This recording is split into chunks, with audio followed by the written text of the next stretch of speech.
Just me today, guys. Hope you enjoy the show. I'd like to give a word to our sponsor. Um, uh, I'm afraid of actually saying any brand names because I feel like that'll give them grounds to actually penalise us. Although that might not be true. I don't know. Um, Either way, I don't quite know why I'm doing this right now. Basically, I'm just. What the why am I doing this? All right, okay. I'll see you when I get the other guy on the line. Tyler is It's fine. currently creating polls that we're going to use throughout this recording. Us talking. Yeah, so we were sort of just not rambling, just talking for the last couple minutes. It could have been recorded, but it wasn't. Either way, Tyler was here. I sort of started off. I was trying to do like a sponsor bit. You know, I've seen in podcasts often ad reads will be done by one person, like isolated. Yeah, because it's done in after the fact. Yeah, You just kind of pop it in. In this case, it would have been before. But then I was about to say, our podcast is sponsored by, and then I stopped, and I thought, why do I feel like I don't want to mention any brand names? I was going to say, Hobnobs. Just in case one day they will. Man, I have literally 6 packets of chocolate hobnobs in a bag in my room. And biscuits have a reasonable go off date, but they're going to start going off before I get to them. Well, I don't think they can go off before they're opened, though. That's the thing. People don't really understand this. They'll just... but once opened, or if they have a hole in it, it will take a day to not eat them at all. Yeah, I mean, if they're exposed. There was a giant chocolate digestives packet that was with them, and I was kind of it's giant. It was double, triple serving probably. I'd have to go back to multiple times, and I noticed it has a gaping hole in the little fold that it has, and I'm like, oh, and that's been there for 3 months. So that would be a real task to consume without. Are you aware of the concept of a biscuit? I both said. I'm aware of the concept. It wouldn't actually My help nan you. has them. Some people do put the packets in the tin, and I think that's just for presentability. But they still want to keep it. Isn't the tin is basically just sealing it again, right? Yeah, once you've... There's less air getting to it. Well, the least air you can get without it being... So it's basically only really useful if you already open it, or you know that they'll be eaten within a short amount of time, and you open it up and put it in there because you don't want to eat out of a package. I think the problem I have is that they're not vacuum sealed, as in the packets. There's air in that packet, and I don't respect that. Because we have these vacuum bags that you're supposed to use to vacuum seal your clothes when you're going on holiday. It's actually not to keep them. It's not to keep them in a certain state or anything. It's just to take up less room. You put them in this bag, and then you use a Hoover to suck out all the air, and it just shrivels up. Yeah. It's really weird. It's like a reverse inflatable. Really bizarre, but I kind of like that. Anyway, I am here. I think you thought I might have been somewhere else at this time. I'm not. I'm here. Although a couple minutes ago, about 20 minutes ago, my mum was cleaning my windowsill. Oh, that's nice. It's actually well. See, I didn't know what my windowsill looked like until recently because I didn't know that my blinds could be opened. Oh. I didn't know they could be lifted up. I often have my blinds open. You got shutters. I think that's the term for them, right? Yeah, I have the shutters open, but I've never lifted the blinds up because I didn't think I could. Because I remember when my room first got transformed, from whatever it was before to whatever it is now, the first set of blinds I got didn't work, as in they could not be lifted up. They promptly were replaced with ones that could be lifted up. I also promptly proceeded to forget that was possible, and for probably about a year now, I haven't been lifting the blinds when I could, and when I would want to, because I just didn't think it was possible. I just didn't. So I did it for the first time recently, and it was there was like a centipede under there. There was like 50 dead spiders. No, it wasn't like that. But it was pretty weird. It wasn't very pleasant.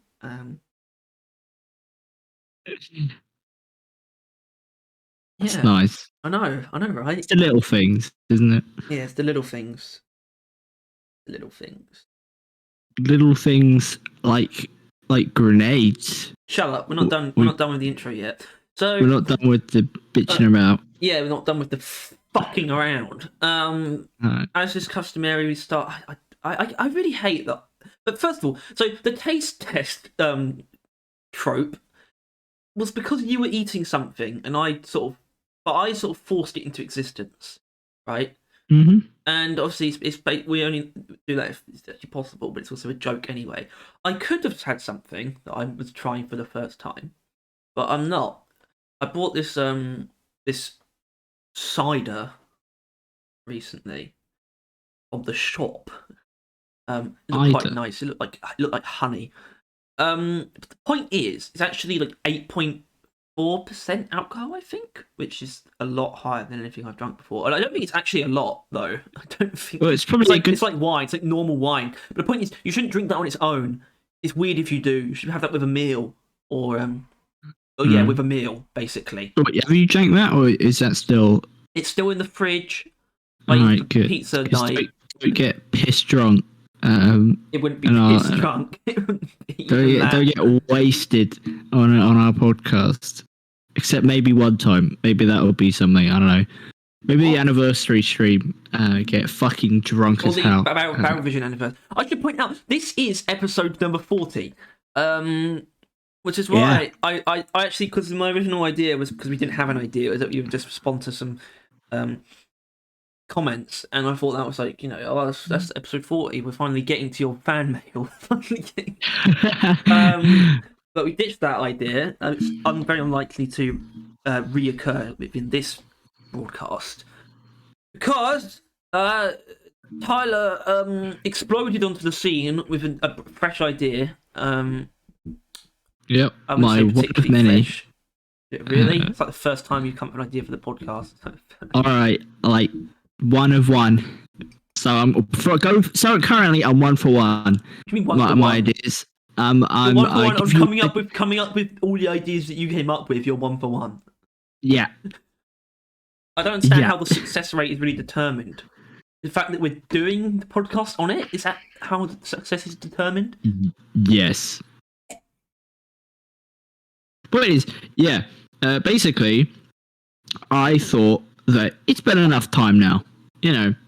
Grenades have been in the game for long enough to where people aren't just using it because they're new, and people have cemented their opinions and tested out builds and all that stuff, and they are now just kind of part of the game, and they've lost the new stuff treatment, right? And I feel like, as much as I don't think of myself as a grenade connoisseur, I feel like as far as like YouTubers or anyone online really, I brought up and made the point of grenades more than anyone, right? Like, other than recently with the stun sweeper shit, my video on like Driller's axe being fucking OP, or at least it's just being better than all the other ones and more used. That's like, did pretty well first of all, but it's like, because of that, I think I'm gonna. What I have done is tested the waters again. I made some polls like I did last time to see what the general consensus is on grenades currently. What are people's, and the polls are, what are people's most favourite grenade, or the ones they think is the best, the ones they pick the most, stuff like that. And what are people's least liked grenades? What ones do they not use the most, and what ones do they fucking hate? And for an example that will probably come up later in the video, it's not even that they hate using it, just they hate others using it, and therefore they fucking hate it, which there is a very strong grenade that represents that category of fuck you for using it. But basically I don't know, it's we should learn some things today, and I think I'm not sure, you weren't actually recording when you were doing it, but the results are kind of going to be coming in as we're talking for the later stuff. Well, so I do need to point out I haven't seen the scout ones go up. That's because I'm literally copying and pasting it as we speak. I'm like, because I realize it would be a lot easier if I just like copy and paste the favorite ones and just change the words to the hate ones. So I'm just doing that. It's fine. We'll have it by the end. Like 2 hours, 3 hours will be enough time for it. Which is, yeah. I mean, it's all coming through. I think really we got the conceptual results, if that's a really good way to put it at all, for the first 3. As in, I feel like we've got what it's going to be. I don't see how it can change from now, considering the extremes are present in these. Especially when all of them really have like one that... I feel like these are pretty set. But obviously Driller the most. I don't know what the numbers are now.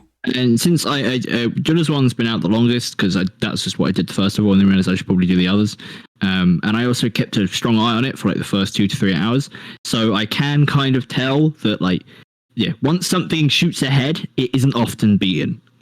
But as far as the middling stuff, they can overlap each other quite often. So that all stuff will be able to take them with salt for anything other than Driller. But as far as what things people hate the most and love the most, it's pretty clear cut for everything we have results on right now. And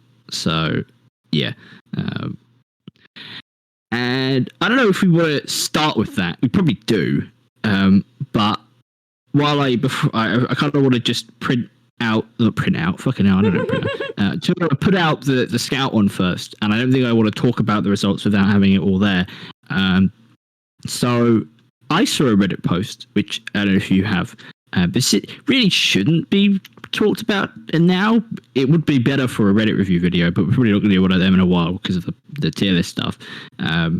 But someone made a post saying how sad it is that the sludge pump is as bad as it is. I did see that actually. I saw that. I got really angry. Yeah, because it was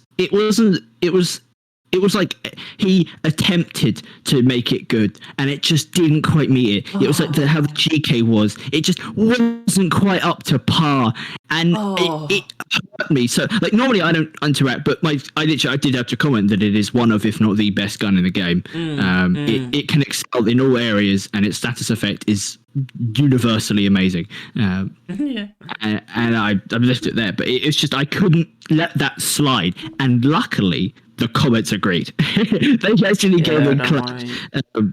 I love it. No, I just wanted to point out how fantastic this the title is. It's like, is it me, or is it sad how bad the sludge pump is?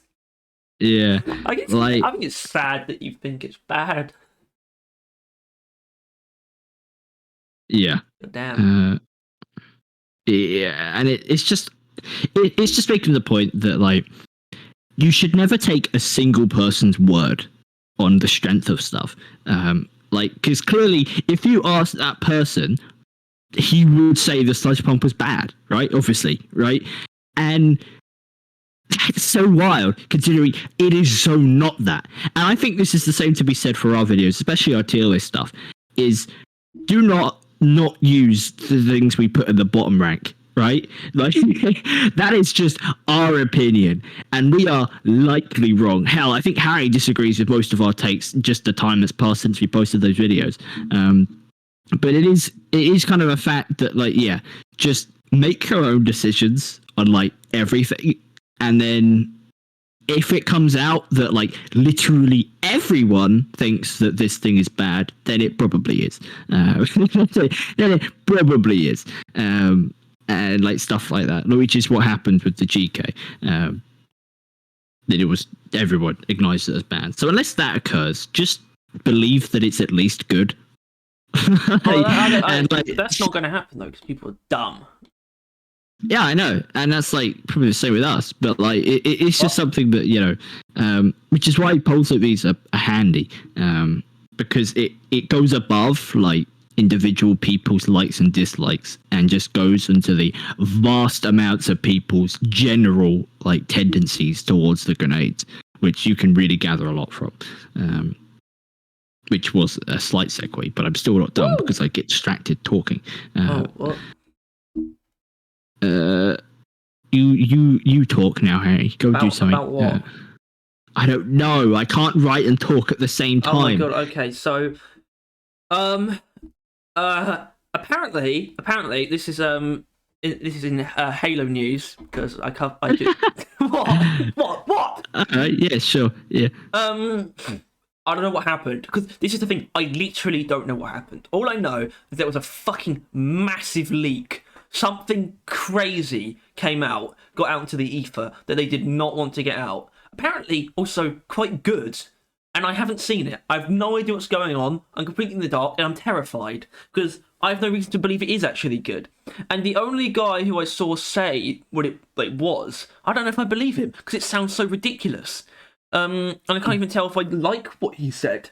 And I don't think I'm supposed to. I don't think I can say what he said because I think Microsoft might actually like send like Apaches to our houses.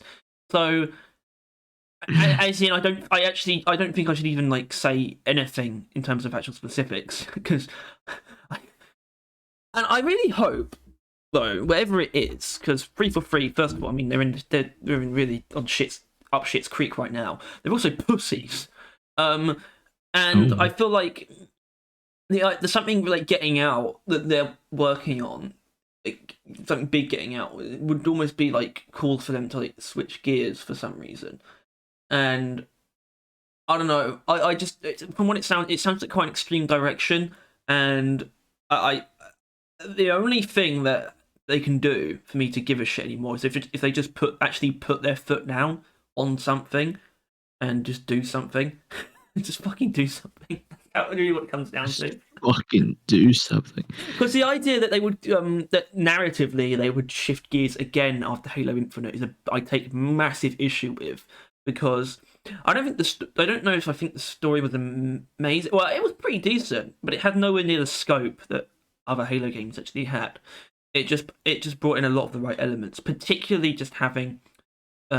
Mainly the Banished, I think. It was really a case of the enemy faction, because for a while it's been these fucking loser robots called the Prometheans, these Forerunner robots. No one liked them. And then then Halo Wars 2 introduced the Banished, which was sort of basically just the original Covenant, but metal. And also led by the Brutes, who are, monkeys, and everyone loves monkeys. So it just seems sort of the right direction to go. But then Infinite did also introduce this other sort of like ancient race of aliens that are disconnected from the Banished, and it seems to be maybe the main focus. But then also they revealed that Atriox survived. He's not dead. The big monkey. So Atriox is pretty cool. It's just a weird shout though, because like if they wanted him to be alive, he should have just been the antagonist for that game, because he would have been a better one. That would have got him killed. I guess the idea that they didn't need to have it like so that they thought he was dead. That didn't need to be the case. But they didn't want to use him as the main antagonist. They wanted it to be someone that Master Chief could kill in the end. Which is Escharum. And also Escharum is slightly different to Atriox. He's a lot older. And it's basically there's an element of Chief killing Escharum being an not act of mercy, but almost giving Escharum what he wants. There's a bit of like a warrior's tale there, where Escharum isn't particularly like a power-hungry warlord necessarily.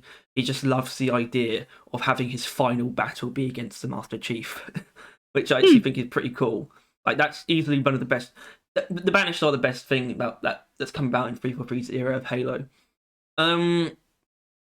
Anyway, so there was some kind of massive leak, and apparently it was like story related, even though previous reports indicated that they were sort of dropping like just a narrative focus in general. But the impression I got from the only supposed explanation of what was leaked indicated that it would be a way of wrapping things up as well, which is pretty ridiculous, but also probably smart. They should have wrapped things up sooner. Problem is, I wouldn't want them to be I wouldn't want Halo 4 or 5 to be the wrapping up because those weren't good. The problem is that the franchise continued after it was over. And yet, when it seemed like they were going in a good direction with Infinite, which I think they were, story-wise, it seems like things just crumbled again for some reason. But it wasn't the story's fault this time. It wasn't even necessarily the gameplay's fault. It was just the product's fault.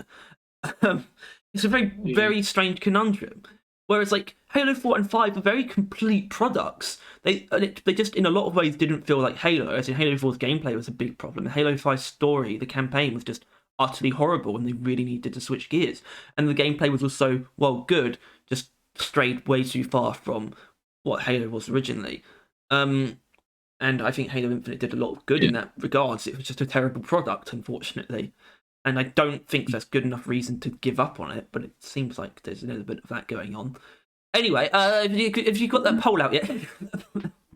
I've got the scout polls out yet, but so you don't actually, you think you are genuinely scared that mentioning the leak or what was leaked would actually fuck us over? Well, I can't actually remember what I read, and also, like I said, it was one guy just leaving it. Like, it was like someone, like a Halo leak content creator sort of put out a tweet saying you should probably like mute the words Halo and Infinite on Twitter if you don't want to get spoiled or anything. And then the people in the comments just like, well, I don't really like care anymore, so come on, spoil me. It was comments like that, and then I saw one where someone responded to one of those comments with sort of just like a brief version of what the leaks supposedly were. But I don't see why I would believe this one person. They didn't refer to a source, and it also wasn't particularly believable anyway. It's the only instance of it being explained. I've got no. I don't know. I can't really remember what it was either, to be honest. Am I scared of mentioning it? No, not necessarily. I wouldn't like read like an actual. I wouldn't like read leaks. If I saw any leaks, I wouldn't literally read out what I saw. But if I say that again, I just looked up like the Halo leaks. Oh, they're on damage control mode. You're not going to find anything. Well, exactly. That's what I'm seeing. I see me with like right, hold on, let's click on it. It's on like Twitter. Everything's on Twitter nowadays. You know what it is, except us. We're not on Twitter. Are we on Twitter? Oh, okay. Okay, so apparently it was a leak of an alpha build of Season 3. Which was part of it, at least. Yeah, and it's this thing is literally called Halo Leaks, so I can see they're pretty vested. And they post a meme with like, okay, I'm gonna fight for leaks, and it's like the boxer guy's like, damn, Microsoft legal got hand. So basically, yeah. All right. Oh. So yeah, okay. Microsoft legal seems to be getting involved, and yeah. Yeah, see, is this okay? So if this is what it is, then that's a lot very different to what I saw. I don't really know what's going on because this doesn't seem that crazy. Apparently they're planning a lot of maps.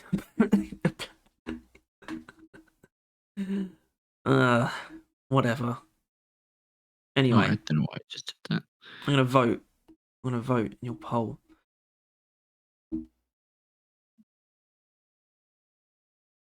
See, the thing is, if I was to respond to the poll in like exactly what you've said, the questions you've asked, what's my go-to grenade and what's the most fun, I would pick the boomerang.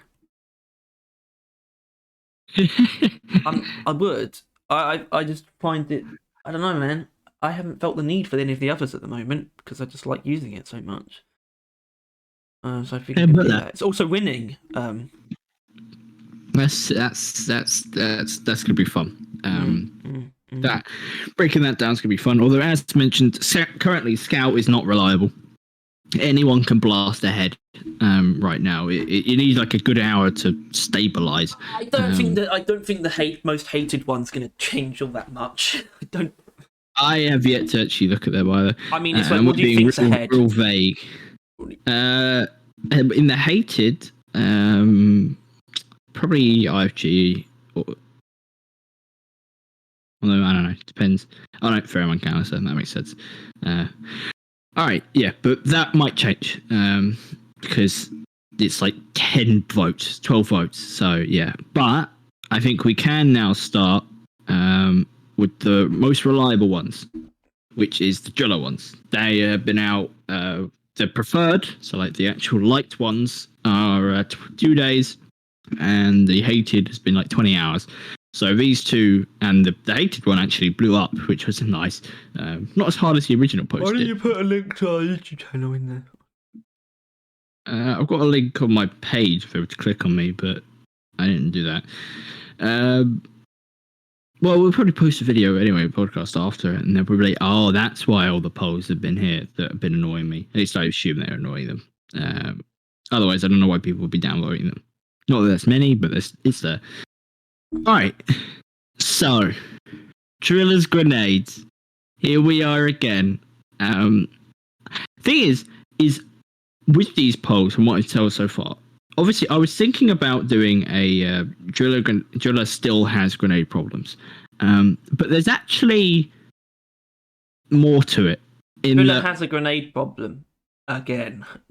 Yeah, except when I did the hated one, I realized driller has multiple grenade problems because this isn't a spoiler. Or it is, but this is what we're about to talk about. The impact axes are still ahead by a lot, by a strong majority, and I think if we did some math, it's about the same. Actually, maybe not. Basically, last time it was literally it was like 80% axes. Whereas now it looks like it's probably 75% around that. So, I guess the spring-loaded Ripper did do something. I guess you would have to say it did convert those people. I honestly... As in the people who use the Ripper must have come from the Axe clan, right? The thing is, though, on a very genuine note, I think the HEs might have done more than the Rippers. Well, the Rippers only done what's inherent to adding a new grenade, which is now there's just more of them. So more it's options. It's going to inherently be more split, and it only wasn't going to be like this if the Ripper was just complete garbage, which it isn't. It's weird, certainly, but it's But I do think that then brings up something which I'm going to pull up both because I feel like if having both there immediately, like the hated one as well. Hated driller build. It paints an interesting picture. I think first of all, I will paint you the driller picture. Obviously, if you want to look at these, it may not be convenient, but on the Reddit, I have an account like Cursed Cats, and you'll probably see the polls if you're looking at it anytime today, which is annoying. But and if you go on there, there'll be all of it on my profile. But yeah, the impact axes, there's been around 1,000 votes, 971, and the impact axes have got 671. So huge fucking number of them. That's three quarters of it, and then 104 HE, 84 neurotoxin, and 112 spring-loaded Ripper. So generally about the same. Compared to the axes, about the same, but technically axes are number 1, spring-loaded Ripper's number 2, HE is number 3, neurotoxin's 4 in most used, right? But that doesn't technically mean that people like the Ripper the most. It just means the second most people like it the most. With the most hated grenade being the spring-loaded Ripper. With 1,300 votes, as mentioned, it did better than the other one in a short amount of time. The Ripper has 581. So while it's not a huge majority, it is a sizable one. It's like 200 more than the place below it, which is HE grenades, coming in at 331. And then neurotoxins at 282, and then impact axes with only 89. So clearly not many people hate the impact axis, which is not surprising because of how many people love the impact axis. But I just find that incredibly interesting, and that's about it, really. Because like this is why I made a hated poll. Because if you just looked at the preferred, like most liked, you would then just assume that the neurotoxin is the most hated, since it's the lowest number. But no, that's not how it is. The neurotoxin's like third. Like, not many people hate the neurotoxin, although the commenters mostly do. The most people that actually vocalize their opinions dislike it. But yeah, as far as just fucking despising a grenade, it's the newest one, which is funky. Because at that point, it's like, congrats, you added a grenade that didn't solve the impact tax monopoly, is doing about as well as the HEs, but is way more disliked than the HE. It's definitely the most. I think it's probably the most interesting thing about this, because it is the new one. I guess you could almost break this down on a grenade by grenade basis, where it's like the Ripper. If you want to look at the Ripper, it doesn't paint it in very good light, to be honest. It's not. No. It's hardly like the second most liked, really. Yeah. Hard, but barely. I'd say the Spring Loaded Ripper and the HE grenade might as well be drawn. Might as well be a tie. But then it being like the most hated by far, I think that springs out of people not only having a hard time using it, but also its volatility. Yeah, I think this is something we'll definitely learn later on, because I think they mention it here, but it's a heavy element someone later. But basically, it's not grenades. It doesn't seem to be just about you, right? Like, you won't hate a grenade or like dislike using a grenade, whatever, but just because of you. It's other people, right? And it's because some grenades are quite fond of fucking you up. And fuck you up. What? Yeah, and it's the issue is that, like, some things, and obviously lots of weapons do that, right? Like, lots of weapons can like kill you, but very often you are in a lot of control with the weapons, right? You kind of have to decide to kill someone with most of your weapons, like a fat boy. A satchel charge, pretty much same. I was thinking more normal weapons, but that kind of thing. Like a charged fucking M1000 shot, stuff like that. You kind of have to decide that you are gonna die, teammate, or it's like an accident or like a sacrifice, that kind of thing. But with grenades, it's just kind of, if you play it slightly wrong, and if your teammate plays it slightly wrong, they have lost control of their grenade, and you're going to be receiving a shit ton of damage that is not at all your fault. Like, obviously, the Ripper, right? And this is probably why it's here. I mean, I think we're going to start going to the comments after. But yeah, the Ripper being arguably a worse team-killing thing than the C4, because it's hard to kill a teammate with the C4 if you don't mean to, right? Meanwhile, with the Ripper, you could throw it out, and it has like what?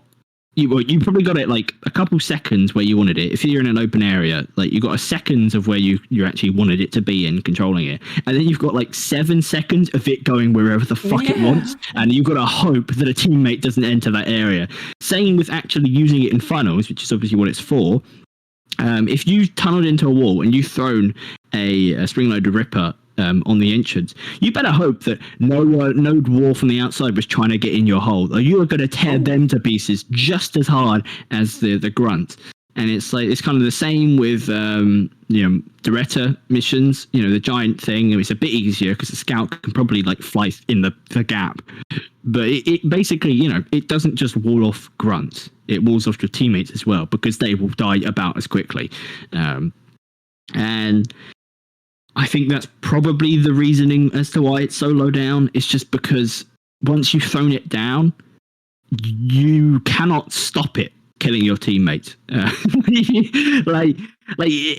You've lost control, and if you're a teammate, there's not much you can do either. Like, if you're in like a bunker and a driller throws a Ripper and fucks it up, and now the Ripper is like tearing into the room that you guys are all standing in, you can't really do much about that, right? And stuff The like Ripper that. is like the Ripper is actually good at what it does, but what it does is very niche, and it has a lot of arguably an abundance of frustrating elements to Yeah. beset that, like the team killing and just the way that the chance of you having a lot of wasted lifetime from the Ripper is very high. Actually, Yeah. I suppose there's not that many, but the thing is, its positives is very niche, and its drawbacks are not. I think they're very hard to avoid. Well, not hard to avoid, but they're actually. I'd say its drawbacks are probably more noticeable than its some strengths, which might be something. yeah, because I think pick that up on the team killing more than they pick up on how you're meant to use it, because how you're meant to use it is quite niche. So obviously the impact dance is kind of fuck with this being obvious, but the spring load Ripper is second in most used. It does, or it is very strong and good at what it does. But yeah, its negatives are so powerful and also often felt by teammates, right? Like, that kind of thing. Like, as a driller, you will admire when it tears through a horde with the Ripper, but your teammates are only going to experience the moments where they get hit by it, right?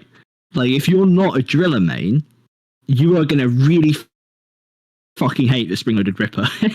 Like, that's kind of how it's going to work. And obviously, I ain't no driller main. I like spring-loaded Ripper. Well, you're an everyone main, Harry. You're a greybeard. Everyone's legendary 3. That doesn't count. But if you haven't experienced using the spring-loaded Ripper, your experience with it is someone else using it and you getting hit by it, because you won't notice anything else. Like, no one ever notices when people use their grenades to an excellent fucking peak usage. They notice it when they're getting murdered by it, right? Like, people don't notice proximity mine killing hundreds of Glyphids in really good places. They notice when someone slaps it on a resupply and now everyone's dying because they keep getting blown up by it, right?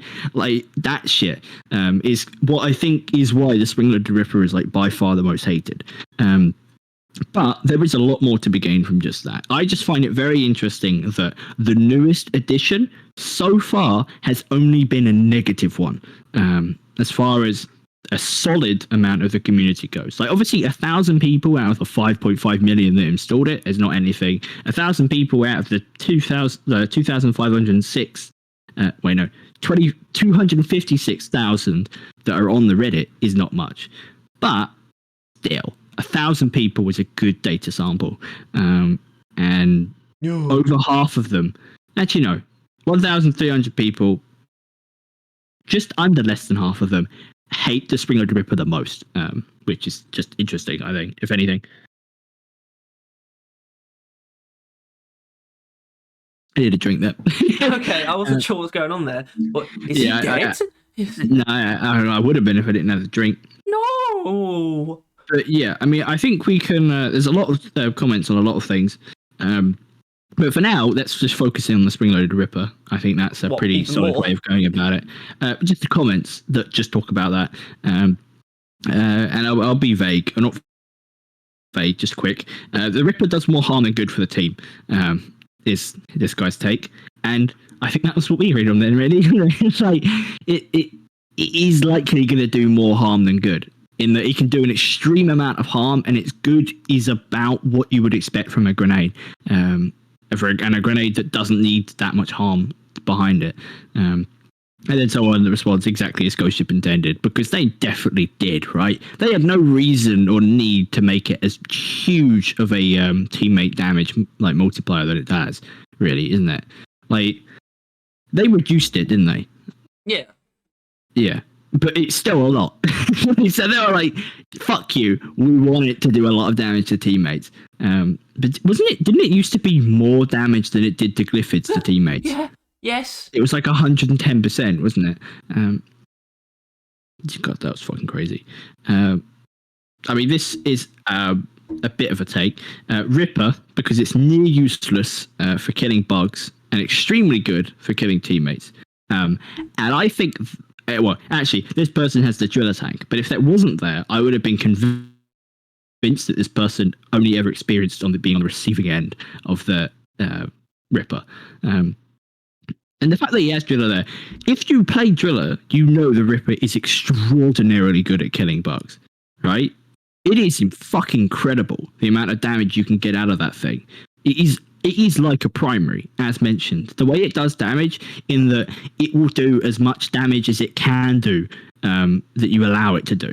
It is like, you know, like clearing through as many enemies as you possibly can is the best way to use it, which is the same for your primaries. It's sort of like a very temporary but extremification, if that's even a word, of whatever your primary function is, or whatever your primary functions can be. Such as it's both its speed, it has more.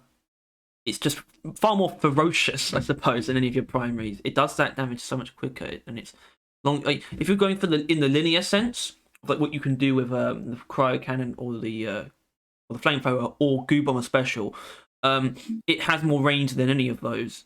Although it stuck to the ground, and it will do that damage. Yeah, but the Ripper really has the chances of it. It has 8 seconds of range. exactly. It's 8 seconds of range. So the chances of it running out before it's like completed the entire horizontal plane that's in front of you, but like it will get to the wall. Your primaries probably won't. So it's going to do a lot of damage very quickly. Also, in terms of locking down an area, it will just destroy anything that tries to come through from a certain entrance, much more just viciously and possibly effectively than any other means. It's just like it's sort of which you get from sticky flames and you get from a lot of sludge pump builds. It's basically just the sort of the things that you use your primaries for, but just put on steroids in a short space of time. That's what the Ripper is really, and that's why I think it does have value in terms of you meant to contrast it with what your primary is built for, basically. And more often than not, that means it comes down to using it in like 2 like lock off tunnels though, because more often than not, your primaries are probably going to be pretty good at dealing with groups of enemies that are in front of you. In wide open spaces, even the sludge pump. But either way, I think that that's a good way to break down what the point of the Ripper is. I got it. Right, guys, figure it out. Yeah, I don't know. Yeah, I think obviously the Ripper. I don't know. I think there is tinkering involved, but still, it is in a good place. Like it was still a pretty cool addition, and it looks cool and is cool, but like. I don't know. It's hard to argue with it being the most hated grenade by like a lot. You know what I mean? It's like. Is it the most hated grenade in the game? We'll find out. Does it look? I think it might look like it. That's the thing. As far as grenades go, it's definitely up there. It's definitely up there because what it is, right, is we are likely going to end up with like a top 4, 1 for each class by the end of this. I would imagine. And the Ripper is definitely the most hated grenade on Driller, and I think Driller generally has the most hated like kind of stuff on him, right? Like the satchel charge and shit like that. So that might give it some points, but I think that's and we'll do some more comments, but it's essentially the same thing. I don't think there's too many of them. I voted for spring-loaded Ripper. Glad he said it. Not because I don't like using it, but because once on a mission, a driller kept using it in narrow caves and killed me 2 times during that mission, and hit me a couple times more. So that's kind of how it is. Like even him, who likes the spring-loaded Ripper, uses it, has to acknowledge that it fucking sucks to like someone else to use, basically, and that's interesting. I think that's why we got the result. Is really that it's the second most liked. Not that it's saying much, but the most hated, which I think that's the picture it paints. And then some other guy just doesn't actually like it. I tried it a couple times, but it didn't get me. That's not how it's supposed to work. In wide open areas, the spring-loaded Ripper, he tried it a couple of times, but it didn't get him. But it didn't get me, as he says. Not really. In wide open areas, it only does a single lap of damage. When it has something to get back on, like a crystal or stalagmite, it's used to hit my teammates that were unfortunate to be around for a second lap. The only use I found would be a corridor, which obviously, yeah, that's kind of the point. Mm-hmm. Yeah. HEs, Rippers. If you could like change, like reverse its direction once, that wouldn't be a bad shout, but then it would be heading straight for you. yes. And I'm not sure people would want that. No. Plus, I have an issue with the Rippers, which I noticed recently because I used it on the stream yesterday. But like, I find it very difficult to aim it up in like tenser situations where I can't literally sit there aiming it up. Like, it comes out of my hand weirdly angled, or like it's, I don't know, it's kind of weird how it's like thrown out. Like sort of kind of just drop it onto the floor. Really, just lost. Yeah. Not a lot of force behind that. Really, just drop it. I don't know if it's because it's really heavy. Maybe it is. Yeah, I don't know. It's a bit weird. Yeah, Ripper. With the Ripper, I have to watch where I'm throwing it, and also where it will travel. Plus, I need to plan it around and try to set something up. Part of planning is also stopping it from killing you. It's like you have to play around it almost in a lot of situations, and I think that just doesn't sit right with people. And I think on principle it doesn't really sit right with me either. I think that's the thing though, is I think the Ripper would be a very good engineer grenade. Well, it would be a fantastic engineer because grenade. That's what the Ripper is. Yeah, but the Ripper is a grenade that requires setup, and that's normally an engineer's thing.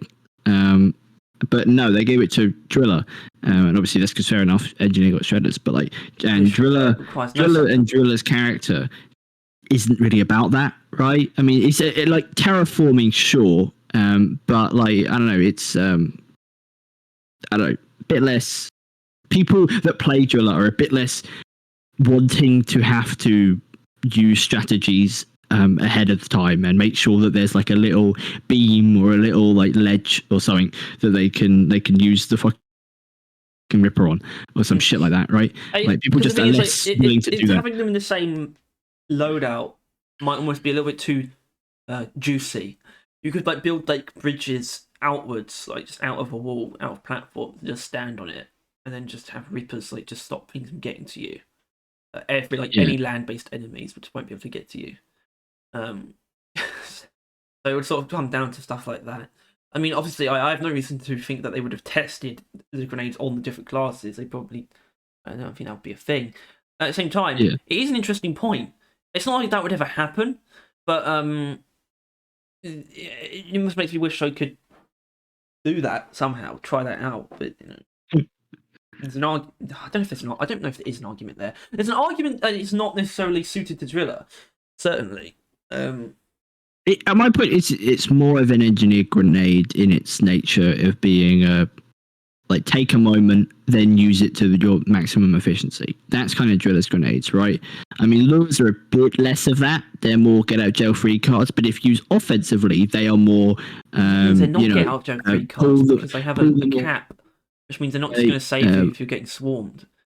You don't keep your lure slander for later, but they it's more that they divert aggro. They and if you use that like aggressively, you can revive people, which I wouldn't say that's aggressively, but like put them in front of your turrets for like turret whip and like AOE attacks. You can clear them out because they're all grouped up, stuff like that. That is. I don't know why I will talk about this again, but it's like, engineers things, even with those, which I would say is the least of them, it requires a little bit of setup. Well, actually, not anymore. Shredders are by far the least engineer grenade. It's the least needing to set up. You throw it down and you immediately get as much value as you ever would. Pretty much. It's very difficult to not get like 100% value out of them. Which now that I think about it, and I might save this for later, I think the Rippers and Shredders maybe should be switched. Obviously, that's not at all a possibility, but I think with what I know of Engineers 1, it will say. But yeah. Ripper is only useful in escort missions. It's only good on the way to the Heartstone, and even when you get there, it's not good. So when you get that's there. the opinion. Yeah, I mean, it's not a terrible point. He's on Yeah. something. He's on something there, mate. He's on something there. Kind of. No, he is. They could like go around pillars. You could somehow throw them sideways so that it would just run around a pillar constantly. That could work. Something. But you can't really do that because you can't throw the grenade sideways. It's always going to be going forwards. It's not going to be going across. It can't start out going across a wall. But if you were to hold out the grenade and then press X or something for like alternate fire mode, maybe you would turn it and then you'd throw it out. Yeah, you throw it sideways. You like swing your arm to the left to throw it, and it would just and it would be going like that. Also, that means you could throw it like horizontally to yourself, even on the ground, without you having to turn around. You just throw it horizontally. That means it would immediately you wouldn't have to turn away from enemies to have it start running around like doing rings around a tunnel. Either it would just do it, and you could still be looking at the enemies, or you could be like facing away from them completely. You could just be running the other direction, and you wouldn't have to like turn. Like you wouldn't have to force your angle. Anyway, it wouldn't change a lot, but I think in that context, I think the idea of being able to have it circle vertical structures would be not bad. Even the drop pod do on the salvage op. Yeah. We have a Ripper enjoyer. Oriole, who chose the Ripper. You all aren't using it right. I think they're American by the sound of it. The driller's drills. So it's just such the driller's drills. ... So you drill a deep enough tunnel, call your comrades into the tunnel, and just before the swarmies get to the tunnel entrance, you turn to the tunnel wall and launch a couple of Rippers from there. Watch as the Rippers go round and round, slice and dice. And perfect for solo runs too with driller. Personally, I love the damn thing.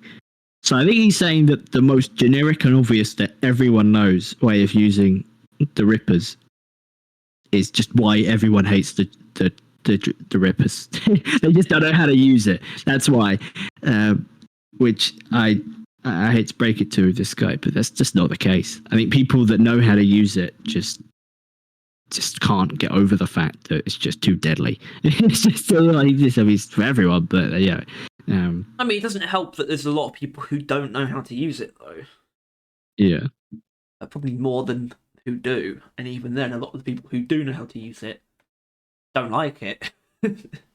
Yeah. Poor thing. Or just can't, in good faith, pick it. As this person says, it's not actually do with the Rippers. We're done with the Ripper ones, but he's actually the only person that's been downvoted, which is pretty interesting. I have never seen any reason to use the axe over the other grenades. Wait, what? I have never seen any reason to use the axe over the other grenades. It's an axe hater. I read that wrong in my head when I was reading it. Fucking hell. No wonder he got downvoted. You can't shit talk the axe. You can't do that. That's not allowed. Yeah, fucking hell. Playing that, son. Which I guess, top to little. Yeah, Impact Axe, fuck all. Like 1,300 people, 89 of them said Impact Axes. And as one guy posits, which is a nice word I think I just used correctly. Hold on, I've lost it. It's basically along the lines of, the people that voted Impact Axe definitely just thought the question was, what's your most used driller grenade? So there's probably a good amount of people that picked the axes that thought it was the wrong poll. It's what this guy thinks. But yeah, apparently there are some people that think the axes are just worse than all the other grenades. Or by some people, I mean this one guy actually thinks that, which is another piece of evidence in the file of never listen to anyone. Well, I mean, it's almost I must be a troll, right? I can't believe that though. I've never seen a reason to use the axe over the other grenades. It's not that the axes are my favourite. It's just that statement is idiotic. Yeah, like even the people that we'll probably get to some point that like actually don't use the axes all the time, which even that's a bit much. They cannot negate the fact that axes are with cryo. If you're not using the axes with cryo, you're not playing Driller right.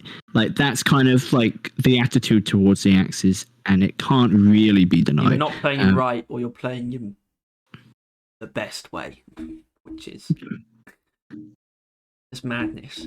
Yeah, well, that's what it comes down to, though, is the cryo cannon for the axes. As in, if you can't see any reason to use the axes, but there's no reason to use any other grenade with the cryo cannon, though. Yeah. So that immediately just throws a wrench into your broken cogs that are in your head.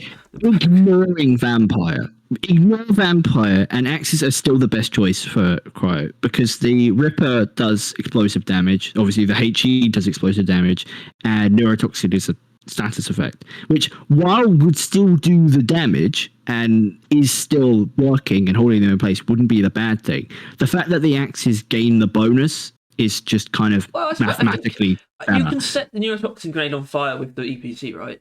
You can ignite it with EPC. Yeah, there's probably an argument there. Maybe temperature shock builds might like it if they use EPC. Why wouldn't they just shoot them? If it's a very dense horde, it would take a lot of EPC ammo to get through them all. But again, that's why you use the flying nightmare shot. Yeah. It's been upturned a little bit. But still, it's more. It's just more temperature shock that you're capable of. Less ammo used with DPC. But you don't really need the neurotoxin grenade. No, it's just excess in that situation. Realistically, it's excess when you're using it for what people use it for, because you've got the flamethrower, which is just great at spreading fire anyway. So, what are you doing? I feel. Hold on, we need to get. You're going to get into this, so it's like what people say about neurotoxin. Neurotoxin, yeah. Neurotoxin next, and I think the neurotoxin is interesting because it ain't. Well, it is slightly. Because it ain't. Least favorite by not a significant margin, but still a margin. And the comments kind of just really imply most of the people that commented on the hated ones were neurotoxin. The most people that were vocally like fuck this grenade was neurotoxin, with a bit of Ripper and a bit of HE, but yeah, I got genuine neurotoxin thing from it, even though technically neurotoxin's second hated. Everyone that was pretty vocal about it, and you can't really disagree with most of them. Or you probably can, some of them. With neurotoxin, the crowd control and damage is fine, which I think is true, really, because I think it slows down, doesn't it? Because the neurotoxin slows down, and I think they take more damage. I think neurotoxin makes them take more damage in that thing. I'm pretty sure that's a thing. But it's really the as this person, it's the vision obscuring fog that's a deal breaker. It's just, and I think generally people just hate that about it. Like it's just, I could probably go find a bunch more. What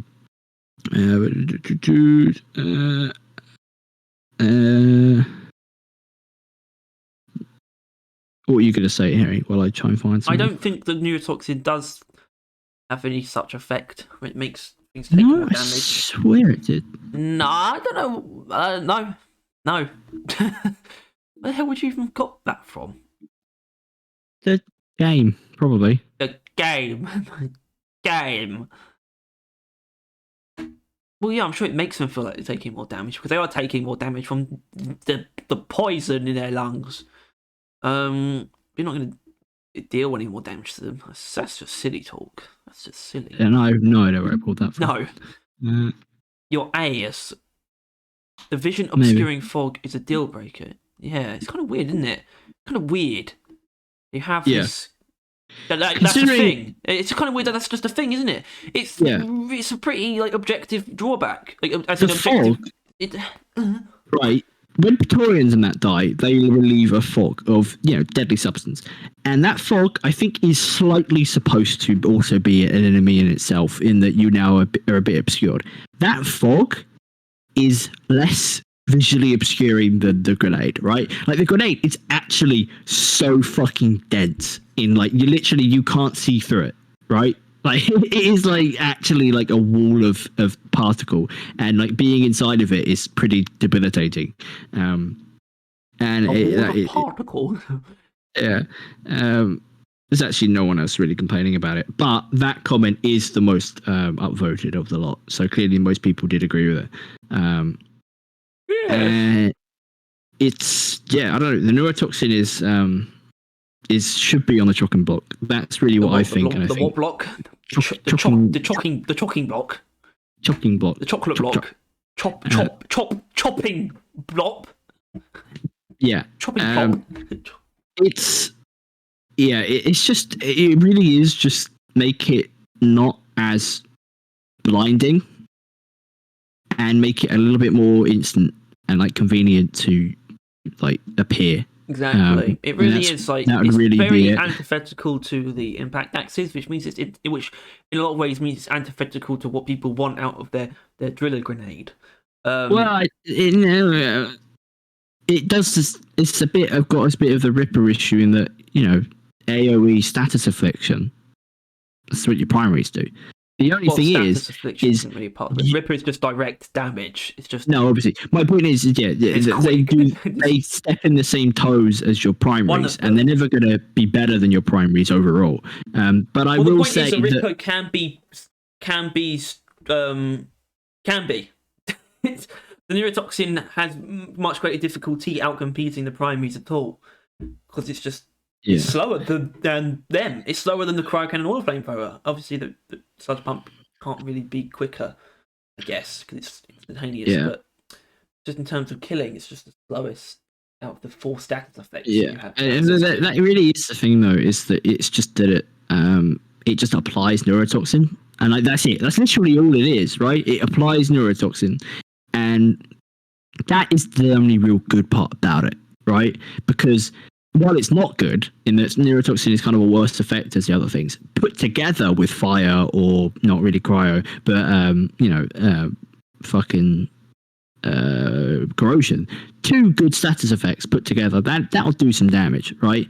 Like it is the kind of grenade that just kind of amps the damage over time, which I think is fine, but it doesn't quite do it well enough, I don't think. Also, to be honest, in the context of both the flamethrower and the sludge pump, you don't need to really pile up the damage over time that you've got on like grunts at all. Like they're going to go down as soon as they've been afflicted. Well, not soon, but they will go down. Wave cooker, you don't really need neurotoxin. The grenade, because especially with the sludge pump, rather, is kind of the point. It'll do enough. But even then, if you want to use the wave cooker, but you're not using the sludge pump, but you also want to use a neurotoxin grenade, contagion transmitter is not good enough just with the neurotoxin grenade to excuse using that. If you're not using the sludge pump, you're not using contagion transmitter, and the neurotoxin grenade isn't going to change that either. It would maybe because the thing is, neurotoxin would be like really good. It was just simplified like a lot, as in if it was just very, very basic. If it was just a neurotoxin grenade and you had like 6 of them and it just splashed the effect, because that's just like a death sentence to anything weak, like with less HP than the guard. The thing is, there is I've just thought of a really bad build that exists. Flamethrower, which is already off to a bad start. But then the transmission thing on the wave cooker, which is already what the fuck, you don't be doing that with the flamethrower, and then neurotoxin thing, neurotoxin grenade, and that build is horrific, but it would actually work. There is actual genuine legitimate cohesion there, in that the neurotoxin grenade is best used with the flamethrower, and if you set them on fire, throw the neurotoxin grenade down, transmitter does more damage to neurotoxin's enemies, so you would then do like a good amount of damage because basically flamethrower them. Well, actually, no. Throw the neurotoxin down, set the neurotoxin on fire, and then just attack them with the wave cooker. And with them being on fire and well, hold on. This is why I need to use the neurotoxin. Okay, right. What the fuck? Okay, so the status does actually last longer than the cloud. Confused about right. They just get applied once they enter it. Yeah. The cloud is like it's not like they have it while they're in the cloud. The cloud is just a source of the effect, which actually lasts 30 seconds. The cloud only lasts 15 seconds. So that's pretty interesting. Yeah. There you go. Yeah, like it ain't bad, right? Like, because as mentioned, people pick it just as much as the other ones, other than axes. But hold on a minute. Hold on. Is it actually that strong? The neurotoxin effect? The grenade is 30 seconds with an average of 12 damage per second. That's like, good lord. Yeah, well, it ain't bad. It's just the issue. 60 damage overall, which could kill a guard. Well, yeah, after 30 seconds though, right? Yeah. Well, it would actually be a bit earlier, but yeah. And plus, igniting it would probably finish it off if you, But it's just a bit weird. Like, it's not bad numerically, but it's not convenient, and it ain't quite right. It's not actually overcomplicated, but its complications don't improve it in any way. It just has a few little. It just has a few weird kinks that bring it down. But that is actually an interesting thing, and I'd like to find the comments to back it up because I know there are there, but I realise I've actually been forgetting to look at the like why people like the grenades comments for these things, because there's mainly only access.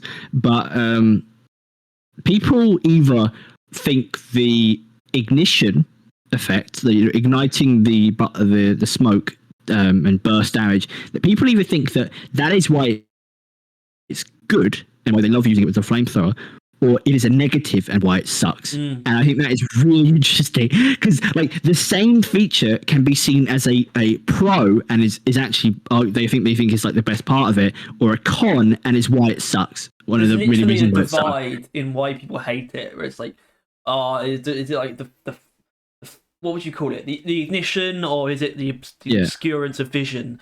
It's like the divide why people hate it. I just realised this guy actually uses that build. I like using it for both flamethrower ignition and contagion transmission. I obscured it. But he still acknowledges the obscured vision. But like, holy fucking shit! Thank you, Gay Frogs Collective, for proving me that I had to say it. It's an Alex Jones reference. It probably is actually. Yeah. So don't laugh at it, or we get sued for like too much money. I love Alex Jones. Don't say that. I don't. He's not. He's not. I don't think he's a good bloke. Right? He's not actually a good bloke. People thought it was just funny and based. But he's actually supposedly not great. Like, just generally. But then also someone tried to sue him for like $3 trillion, which is kind of like unknown man. I can't really defend that. Wanting $3 trillion out of someone. Mate, someone didn't try to sue him. The state fucking sued him.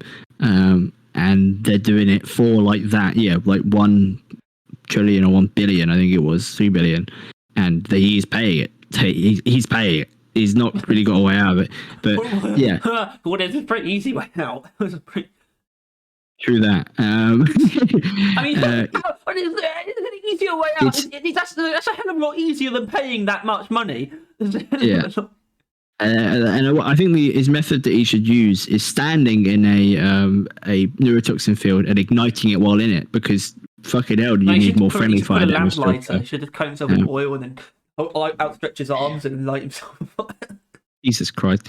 But yeah, this other guy, he thinks neurotoxin's fine. I only use it with my flamethrower build. It works great for swarmers, which it probably does. Not that you would need that with Driller, with the primaries, especially when you need to pick someone up. There is that, I imagine. I think, the neurotoxin is probably your best revives grenade, if that's a category. Like, if that's a category of grenades, Neurotox is Driller's best bet, really. For that, What? I get it. In all fairness, though, no, if it's a satchel charge, is that? Isn't it? Well, yeah, I guess. But and that's another thing is that you'll throw the neurotoxin down, and everything that comes to go attack the down person in you will get neurotoxin, but they'll also get to you and still hit you and still beat the shit out of you, and then they'll die, but you likely will as well. So it's still not the best thing in the world, really. But in all fairness, it'll be better than a spring loader, which you clear with a spring loader, you go to revive them, and the spring loader comes back round as you're reviving them and kills you, and maybe both of you. He's got them back up.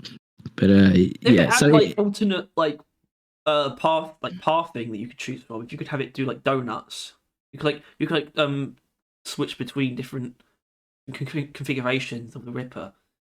You know, do donuts. You could have it do what it normally does. that would have be it just go back and forth. You could have it just go back.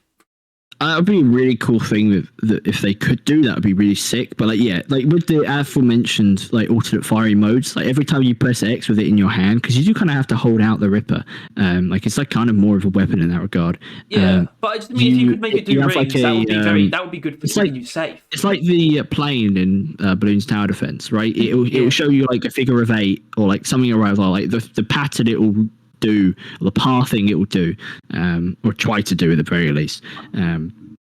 But yeah, I don't know. I think spring load rippers. They're not really going to touch them. I imagine that would be a they big might step, reduce the damage taken on them. I think that would be a very, very fair step. Is it showing you exactly its entire path when you hold it out, and that's how you can sort of showing the path would actually be a really good idea. Yeah, because then there would just be no ambiguity. Then, like you could always get it right enough, I suppose.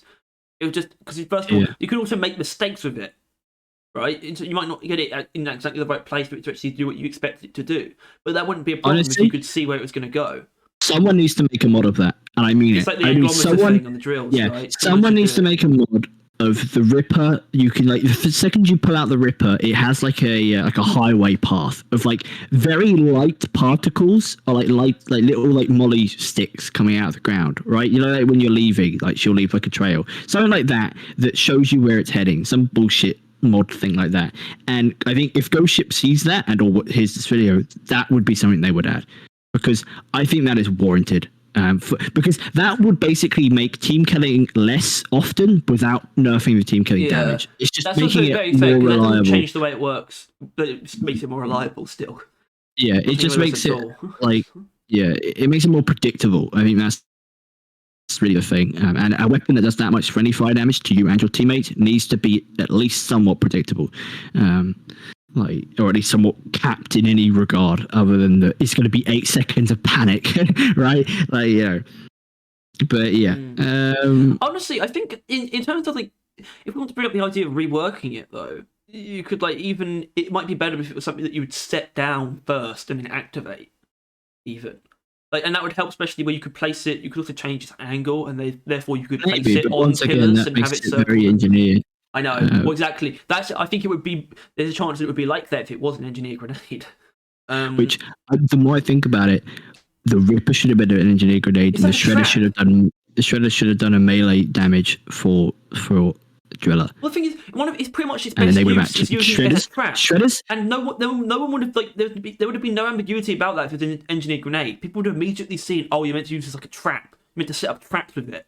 But because it's a Driller, people are like, huh? and they just throw it recklessly and wildly. But if you gave the Shredders that did vampire damage, like melee damage to Driller, that would have competed against Axis, wouldn't it? Yeah, and we kind of thought that might. Well, we didn't think that would be. We thought the boomerang was going to. At the very least, Shredders that do kinetic at bare minimum would have actually legitimately competed against Axis. And I don't want to say that was a misstep on their behalf, but I think with what we should learn by the end of this, that would actually probably have been a better idea, and maybe is worth thinking about reworking, because these two things are funky, at least as far as I'm aware. Clearly, the Rippers are funky in the nobody really fucking likes them. Or nobody likes them being used. nobody likes them being used, and not many people like using them. So it's kind of like a weird, combo, which I imagine means over time, if they leave them alone, the amount of people that use them, actually, the probably amount of people wouldn't change. It's probably already at players that use them now are either entirely new greenbeards that will stop using them because they think they're bad, or veterans that have mastered them and love using them. This is why I think there has been a somewhat. The Ripper has been an arguable success, as in, I think you're right in that if it was able to proc Vampire, the chance that it would compete the Axis are much higher because it would. At the very least, just use ice, use cryo. Well, I just mean I think it has maybe generated a niche, which was the only thing it could ever do. At the same time, it's not all that different from any other niche, really. Still just a niche, and like there's still people who like neurotoxin, for example, and most people don't like neurotoxin. So it hasn't actually. I wouldn't say it really has been a success. It sort of just found its place as one of the other ones. Yeah. It hasn't. I thought it would I thought that maybe it would have a chance at generating something a little bit beyond a niche, but still it wouldn't really come close to the Axis, but people would just appreciate the Ripper for how extreme and how strange it is, like how niche its function is, and that would actually that would be the way it would gain traction as a popular choice. But that really hasn't happened. No, because I think what we can kind of assume, Ripper was never meant to be an axe killer. They don't see the axes being an overwhelming pick as an issue. They clearly don't care that much. It's just a fact. Yeah, they can't care that much because the changes they would have to make to the axes and to the other grenades are too extreme to be reasonable to do to the game.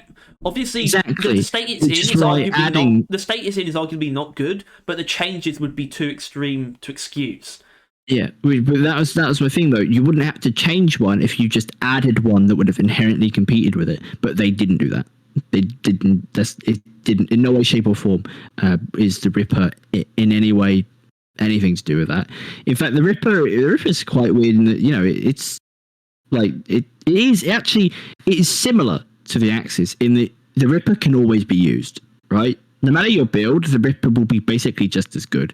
Obviously, if you have slowdown, it will kind of work, but if anything, it'll still be overkill because the Ripper can kill basically fucking anything in any amount of time if used in a tunnel, right?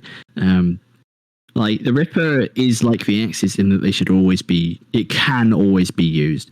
However, unlike the Axis, it doesn't have a speciality that it cannot conquer. Like the Axis with Cryo and Vampire is one of the best. It is the best grenade combo in the game. I think there is no other word I'm trying to find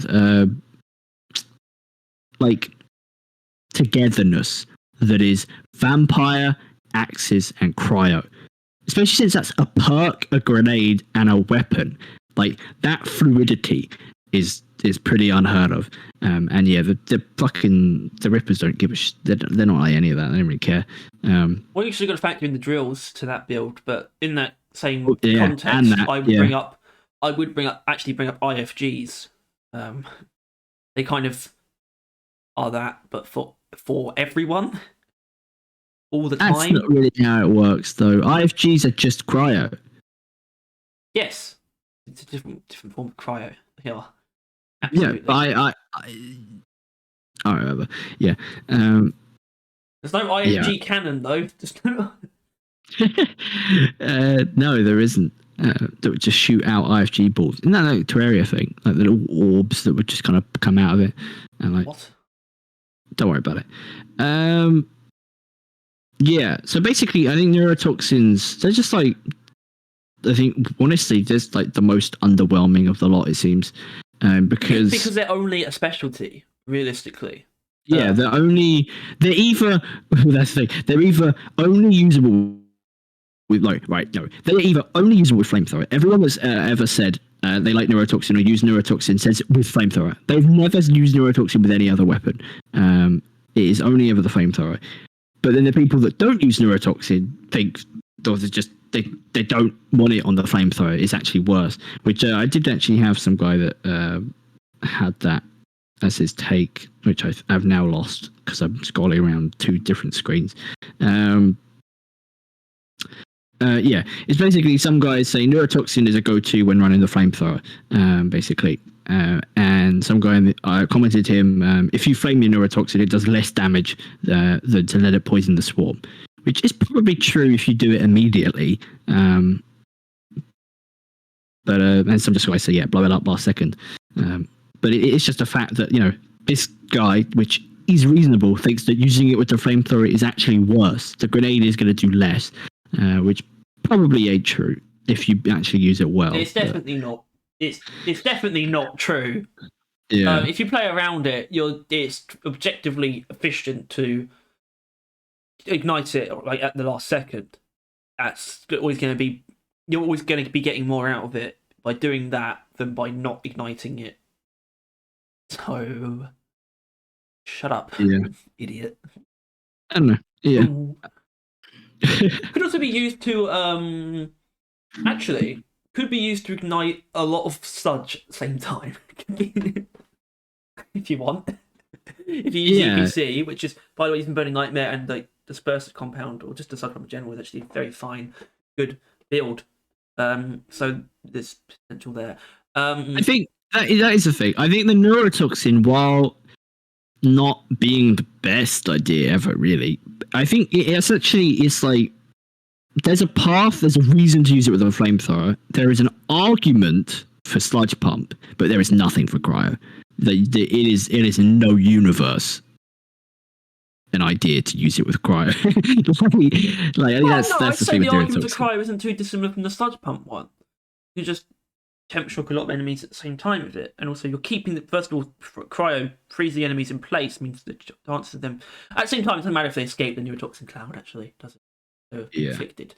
So at the same time, you can still set sludge on fire without the neurotoxin grenade. That's arguably just as flimsy of a case. It's both unreasonable. So it's like if you want to use it, you can only ever really use a flamethrower, and then it's arguable whether or not that's a good idea. Is the neurotoxin's life basically? This is your life. This is your what? Yeah. Now just scrolling through the favorited one, see if I can find anyone that fights for the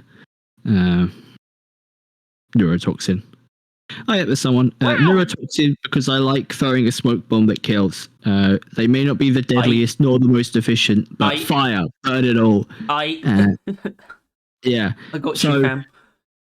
They clearly don't really care that it's not the good. They just enjoy it. Which I appreciate that mindset. I can't sort of slot into it because I can't slot into that for Deep Rock anymore. That's just completely gone. I'm too good. Literally, I'm too good to enjoy I'm too good to enjoy using bad things just because I find fun. Yeah, so that's a bit awkward for me. I can't really sympathise, but I respect that people feel that way about things. I think it's actually just good that people have fun. Obviously, it's a game. That's the point. Should we talk about the HE? So yeah, it's that's a pretty big deal, especially considering what they did. What they changed about them. One last thing is some other guy basically said neurotoxin, unaware it's less efficient, but it's too satisfying with the flamethrower. So literally it's that. It is, no one can defend the neurotoxin in strength-wise. They just think it's more fun to use. And yeah, that does leave us with the C4, which some guy commented in the light one. He just put C4 as his grenade of choice, which is fair. All right, I think we're done with. Actually, I can't really make that joke anymore, can I? I think you genuinely cannot push the HEs into the corner that used to be. No, they're not in the corner anymore. This is the change that happened. This is the paradigm shift that happened. This was the only good thing, the only good grenade that they added in season 3. I mean, I know that you don't agree with that, but No. no, but the paradigm shift isn't necessarily that the HGs got. Well, I guess it is that they got more popular. The real change that happened was that neurotoxins got pushed out of the way. HGs and neurotoxins were always lumped into not Axe's category. They were both fighting for being the worst. Yeah. But with the cooking, let him cook. Just let him cook. The HGs are preferable now. Like a lot. Like a lot of people really like talking about how much they like using the HGs. Like numbers don't support it. But No. the commenters, I used to use the Axes. I'm looking at what it does, right? They made it slightly stronger. Now, people might not know this about explosions. I think this applies to almost every explosion, right? When it comes to the damage that it deals, obviously, afflicting status effect is different. Like the sludge pump's always going to inflict corrosion in its entire radius, but I think it might have damage fall off. I don't know. Anyway, explosions have damage fall off, which basically means they don't deal the number that they say for the whole radius of the explosion. Which is something that they changed about the HE, and that they made it so its maximum damage radius is bigger. Its maximum damage radius is still only 2.8 meters, and its minimum damage, as in how far it can fall off, is actually more than most explosions. It's more than the PGL. The PGL can only fall down to 50%. The HE deals 35% at the edge of the blast. I think it's. I think in the context of drillers' grenades, it's still not really excusing like even having this mechanic. I think it really should be saved in the fact that it should just deal its full damage in its radius, because its damage is 140 area damage, which can kill. Like I said, anything. This is in the case of anything with less HP than the guard. Once again, it's that sort of breakpoint. It won't do a lot against a guard though, because guards have like over 200 HP and they have explosive resistance. But it will kill anything with less HP than a guard in its maximum damage radius. And you can also have it now that with the cooking, you can have that be more controlled, because that was probably the biggest problem with it, to be honest. Now it can function as sort of a burst, sort of that clearly crusher. That was where they kind of attacked the HEs, like when they were like, how do we fix this shit, right? It was how do we make it more reliable? I think that was really it. And they made the area that it should do its damage bigger, right? So if they get hit by the explosion, they get hit by the explosion's damage. It's kind of what they did, right? They actually made it like more reliable like that. And then obviously that's more reliable. But the cooking part, that's not necessarily. I don't think that's inherently reliability. It is, but indirectly. I think what that is actually a better thing, which is just giving the players more control over it. In terms of it actually becomes a mechanic, even arguably a skill that you have to learn, and you can use it to your advantage. You have control because it functions on sort of the meter. It's not like you either just roll it or it explodes an impact. There's a lot of leeway there, and you're in control, which I think is a better way of doing it than just making it explode an impact. It also introduces cooking as a mechanic, which is just pretty good one. Deal. Yeah, it is interesting how, as mentioned, Spring-Loaded Ripper, and now that they reverse engineered the HEs, actually like you hold the grenades. Normally, you never like. Obviously, there's an animation for it, but you have no good reason to hold grenades most of the time. You could just kind of throw them. At least most of them, you no reason to hold. But yeah, now there's like mechanics and that involved in holding, which is pretty interesting. Maybe that's what they can do for the Rippers. The longer you hold them, the alternate paths it will just cycle through or some shit. It would just slowly cycle through different pathing. Yeah. Yeah. I don't know. Yeah, it seems like this is. I'm just going through the negative ones because at this point, then I can just like leave this page because that's all the commenters on that done. But people that still aren't buying or drinking the HET, they just still see it as a typical nade. Does a fair amount of damage, but I only used it when my beard was green. HEs are so boring. It's so damn unsatisfying. The sound effects of the cooking all just makes me feel so icky to me. Don't know why. Boring. Competitive Mango. I don't know why I said his name. I think I just like the word mango. I like the whole name. It's a pretty good name. I think it's a randomly generated one though. Oh shit! Then it should carve terrain. It should carve terrain. The fact that someone says that is a lot, right? Because it should carve terrain, and technically it does. But the fact that this person doesn't know, like, that's like an idea that came into his head. Like, maybe the thing that says it's supposed to carve through bugs and dirt should do that is a misstep in Ghost Ship's behalf. Ooh. Especially since I would argue making the HEs like mini mining devices would be a pretty solid pick, because giving it extra utility, that's the shit you need to fight against axes. I mean, fuck me. Right, okay. I don't necessarily believe in reworking the HEs anymore, but at the same time, I do if you want to turn them into mini drill grenades that drill through walls and shit. HE mining. You cock the grenade, throw it up to a mineral, boom shakalaka, mines it like the EPC mining. Mm-hmm. That would be legitimate utility that would legitimately increase its legitimate pick chance. Yeah, I mean, because utility is a big part of the axis still.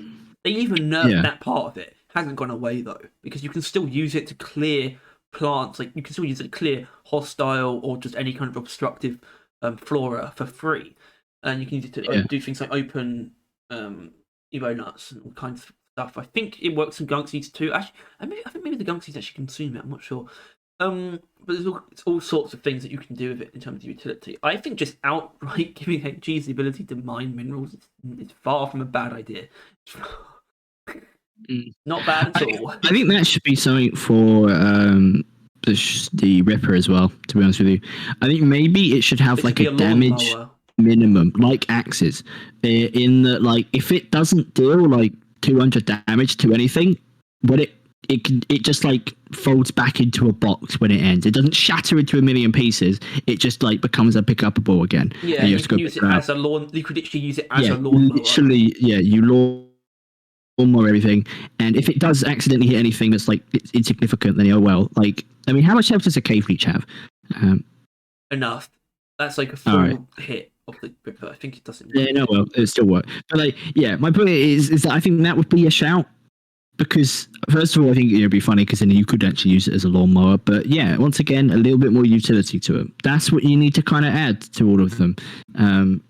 That's to kind of equal it out a bit. Yeah, none of them really have any utility, and yet, but except and the HGs pretend that they do. The description implies that they do, and I think they do have a carve radius in their stat, right?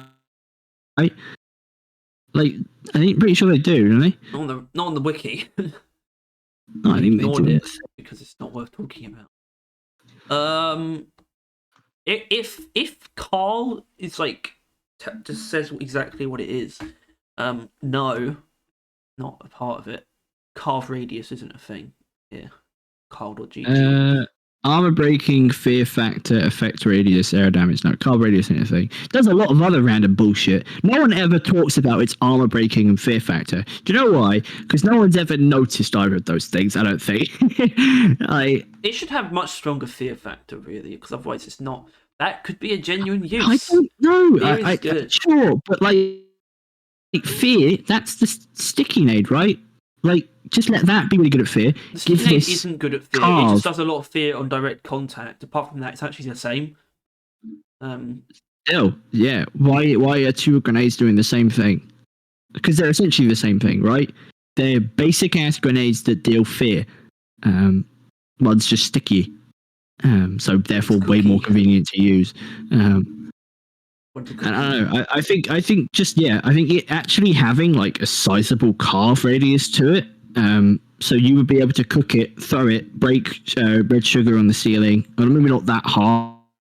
I don't think you can throw it that far, but I think you should be able to. I think that should also be part of it. You have to throw it very far. I think.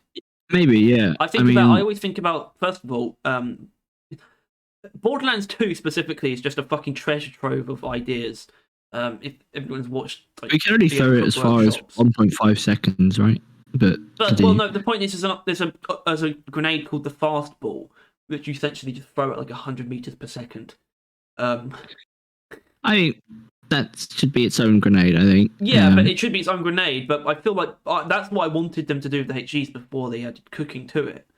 I like the idea of a very high velocity impact grenade, ridiculously high velocity, like long range grenade, sniper level. Basically, you could just snipe things across the cave with it, which would help Driller. I just think that's a very fair, position to role to fulfill for a grenade. Extremely long range AOE. Yeah, and it'd be funny as fuck as well, though, innit? Like if you just literally like hard fucking softball that just and that means you could mine things that are high up on walls as well, and reliably, including red sugar on ceilings. If they made it easy to hit, like that would basically be like a just point and click mine there. If that was it, I'm not sure. But it's that currently, as it stands, it would be like UPC mining in that you'd have to get the cooking exactly right, the arch and the cooking, and then you'd be able to mine. Maybe probably not an entire vein, but like if you have no other means to go up there and or it's red sugar. I mean, you should have means to go up there. You have drills, but like if you can't be asked, and it's red or red sugar, then you just cook and throw a HE. People can't be asked so much that they'll just use their entire secondary weapon just for that. So exactly, yeah. And I think another thing is that HEs, you have quite a few of them, and they're not that useful in fights, right? They're not that useful. That's kind of the point. That's why nobody really likes them that much. Is that they're not really going to change much, especially since you have C4s, which are bigger, better HEs, which you can have 4 of, right? How many HEs do you have? 6 or 8? 6. It used to be right? 4. Yeah, you literally, right? You got like 2 more HEs than satchel charges if you would. Like it's wild that that's the thing. But yeah, for satchel charges or just satchel charges generally for fights, HEs for mining like red sugar on the ceilings or like terrain and that if you wanted to, right? And sometimes killing like C4s. But point is, I think that would do a lot of work for the HEs in that they may be boring, they may not be useful in fights generally, but they are a mining utility that would make more people use it. And actually anyone that uses like axes for the convenience of clearing stuff or whatever might switch over to HEs. I don't know, but that probably would work, and it should do it anyway because its description says that it clears bugs as good as it clears dirt. And while that is currently the case, I mean that ironically. End of statement. It could excuse giving you 8 of them. Yeah, but only because, as I've stated, Driller's other grenades need to get OP. They need to be broken. That's just a requirement. They need to be so much stronger than they have any right being to balance them. I think that's really just the Neurotox thing, actually. The Ripper just needs all of its frustration addressed. As in, it needs to have show its path, and it needs to be retrievable. Yeah, that's the thing. Is I would say that the Ripper is OP, right? Yeah. The amount of damage it does, and you have 6 of them, that is fucking overpowered. It's awkward to do, admittedly, but it's contained. So I think they did get it in that regard. But yeah, obviously it's they tried balancing it with friendly fire. But yeah, if honestly, I completely agree with your thing. Right, give it a little bit of floor clearing utilities, flora clearing utility, and give it like a visualizer to see where it's going to end up. Especially if you do add wherever it's going to end up, it will turn into like a little whatever it is. It should also be affected by gravity, which means it would just it will fall down from the ceiling. The axes will fall down, wouldn't they? If you break the ground around them. So if it's on the ceiling, it will just fall straight down. Pick it up. Which I don't know. And then HEs, you could possibly give you 8 of them. Because it doesn't make sense when you think about it, because they're actually pretty close in terms of damage. Add mining to it, I think that'd be good. Yeah. Well, it doesn't make sense when you think about it because the HE and the impact axe are very close in terms of damage anyway. And realistically, obviously, you can get a lot more damage out of the HEs because their area. area of effect, and yet they just feel so much weaker. When you think about it, it just feels so strange that this is like how it is. Yeah, it is literally because the Axis do it immediately, and the grenades used to be able to barely do it inaccurately in like 1.5 seconds or whatever. And then the but now neurotoxin needs a rework. Still 1.5 seconds. Yeah, it does a little bit. Yeah, it does.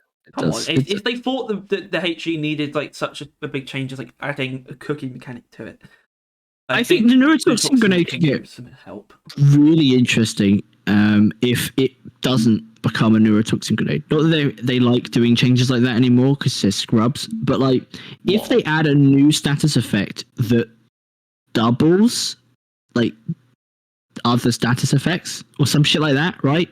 Like it's an amplifying grenade or some shit. Either that, or if they wanted to, they could rework neurotoxin into that. That would be a pretty rad thing. Because as it stands, neurotoxin's not that unique. Where I think it's actually the opposite. Corrosion kind of copied neurotoxin until they gave it a armor breaking buff. That it is maybe neurotoxin could like 1.25 times other damage over time effects that are being applied to the enemy. That something like that could be pretty handy. Keep them up as well. It would slow enemies down, and also just like keep status effects going for longer. Maybe a little bit of extension time as well, but I think just something like that. Would then make better idea. It deals a damage over time to enemies affected by. So did that have those status effects on them? Because then it could be used against just kill frozen enemies. Well, it wouldn't actually gain more damage, but if it dealt its own damage over time, only 2 things that are already afflicted. At the same time, does that make sense? What? Neurotoxin already does do that, Harry. What the fuck are you on about? But then how is amplifying different to that as well then? Well, just add on amplifying to what it is. So like base neurotoxin is as strong as it currently is, but then if you applied corrosion, the neurotoxin would then either amplify the neurotoxin damage by a quarter, or deal neurotoxin damage, increase neurotoxin's damage by a quarter of the corrosion's one. Something like that. Something like that would probably fuck up most other corrosion weapons. Not corrosion, fucking hell. Neurotoxin weapons. Like neurotoxin payload would get even more broken. And whatever other neurotoxin sources would. But it would turn. So you want to rework neurotoxin, not the grenade? That's a bad slightly idea. Buff neurotoxin. Slightly buff neurotoxin in a way that would help with status effects. Something like that. Something's niche and specific, which makes sense for it to be best used by Driller's grenade. Which it's not the best. Everyone else can do status effects, but like, yeah, neurotoxin is pretty common. Just I don't know. Do something that makes the neurotoxin grenade more than just that. Is my point. Either by making the neurotoxin better, so while it will just still be a neurotoxin grenade, it is more applicable to Driller's arsenal, or the grenade has a special other effect in it, like it's a cloud of neurotoxin and electricity or some shit, and it does 2 status effects, like it's a thunder cloud or something bollocks, right? Like some shit like that. Whatever it is, the pheromone grenade is the worst at this point in time, and is the least. What the fuck, pheromone? What? And it is probably what? No, the neurotoxin. Will you shut up? How? It's like in the same. You said neurotoxin so many times, and then suddenly your brain switches gears. Actually, by the way, that electricity idea is actually very good, because then it's like the same. It's like corrosion overall. Where corrosion can be applied to literally every enemy, except it's split between electricity and neurotoxin. Yeah. Whereas like I guess in context of electricity, that's literally just the robots. Is the only thing neurotoxin can't be used against. But then it's that. But then also it will stack against the things that could be affected by both. That should be quite interesting. Fond of electricity, it was just more the cloud with electric going on inside it, like static electricity in it, would kind of make sense to me. I think maybe radiation would probably be better. So like anyone that walks into that cloud gets neurotoxins and irradiated. Well, frankly, a radiation grenade is a pretty like good alternative. Well, that's the thing. That space that would be pretty much the same, but it wouldn't obscure your vision. And you could just make it stronger to compensate for the fact you can't ignite it, I guess. I don't know. Yeah, well, that's the thing, though, is I think, I don't know, just make it strong. A very simple solution is literally just make it stronger. And preferable way of doing that would be adding another status effect. And radiation would be an annoying one to add, though, because I assume you could see this as well. If it was neurotoxin and electricity, you could use both of those. And then obviously sludge pump, or sludge pump, really, right? I mean, a sludge pump and wave cooker with radiation on it, and you can get 4 fucking status effects with that. But point is, I don't know how we can solve this, but all I know is that it needs kind of solving. I think. I don't think the overall. I have for a while now. I've been like, I don't think it's possible to really touch the axes. I don't think it's really possible to bring them down. I mean, obviously it is. It's possible to just kill them, but that would just cause an outrage. And I don't think Ghost Ship ones. I think they like the axes enough, but they don't want to just destroy them because they could. Yeah. And that would stop them from being picked. But it wouldn't be a good. It doesn't mean it's a good move just because it would solve the problem. But the neurotoxin should still be brought up to, I guess, the other two. Even though the other two still need some help. The axes are incredibly strong, and the Ripper is incredibly strong, but the Ripper still doesn't compete with axes. But it's just a fact that neurotoxin and still HEs are just not good. They're just not that good. They're not that good. They're just not that good. Like, it's just, they're not convenient in what they do. What they do isn't that good. Their damage isn't absurd. It's just that, they're just not that good. That's pretty simple. And the HEs are now more usable, sure, but as I mentioned, they could do with a little bit extra utility to them, with carve, preferably. But yeah, it's just, I don't know.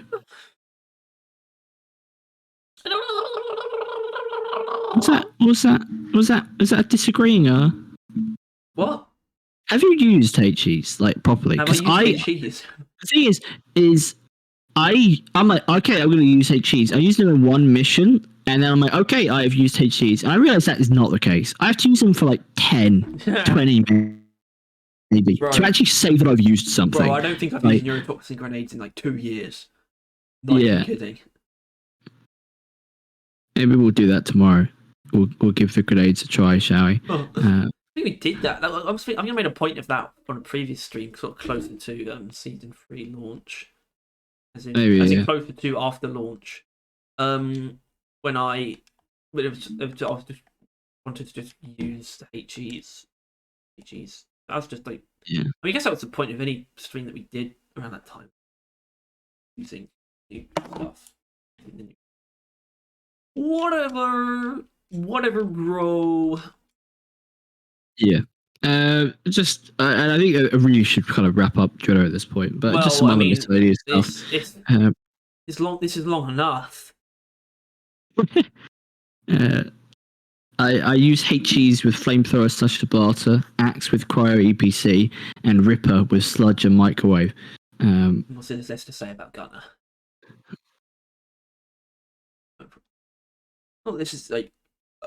Not this is close to a really long podcast yet. I just mean it's still full length. We haven't moved on yet.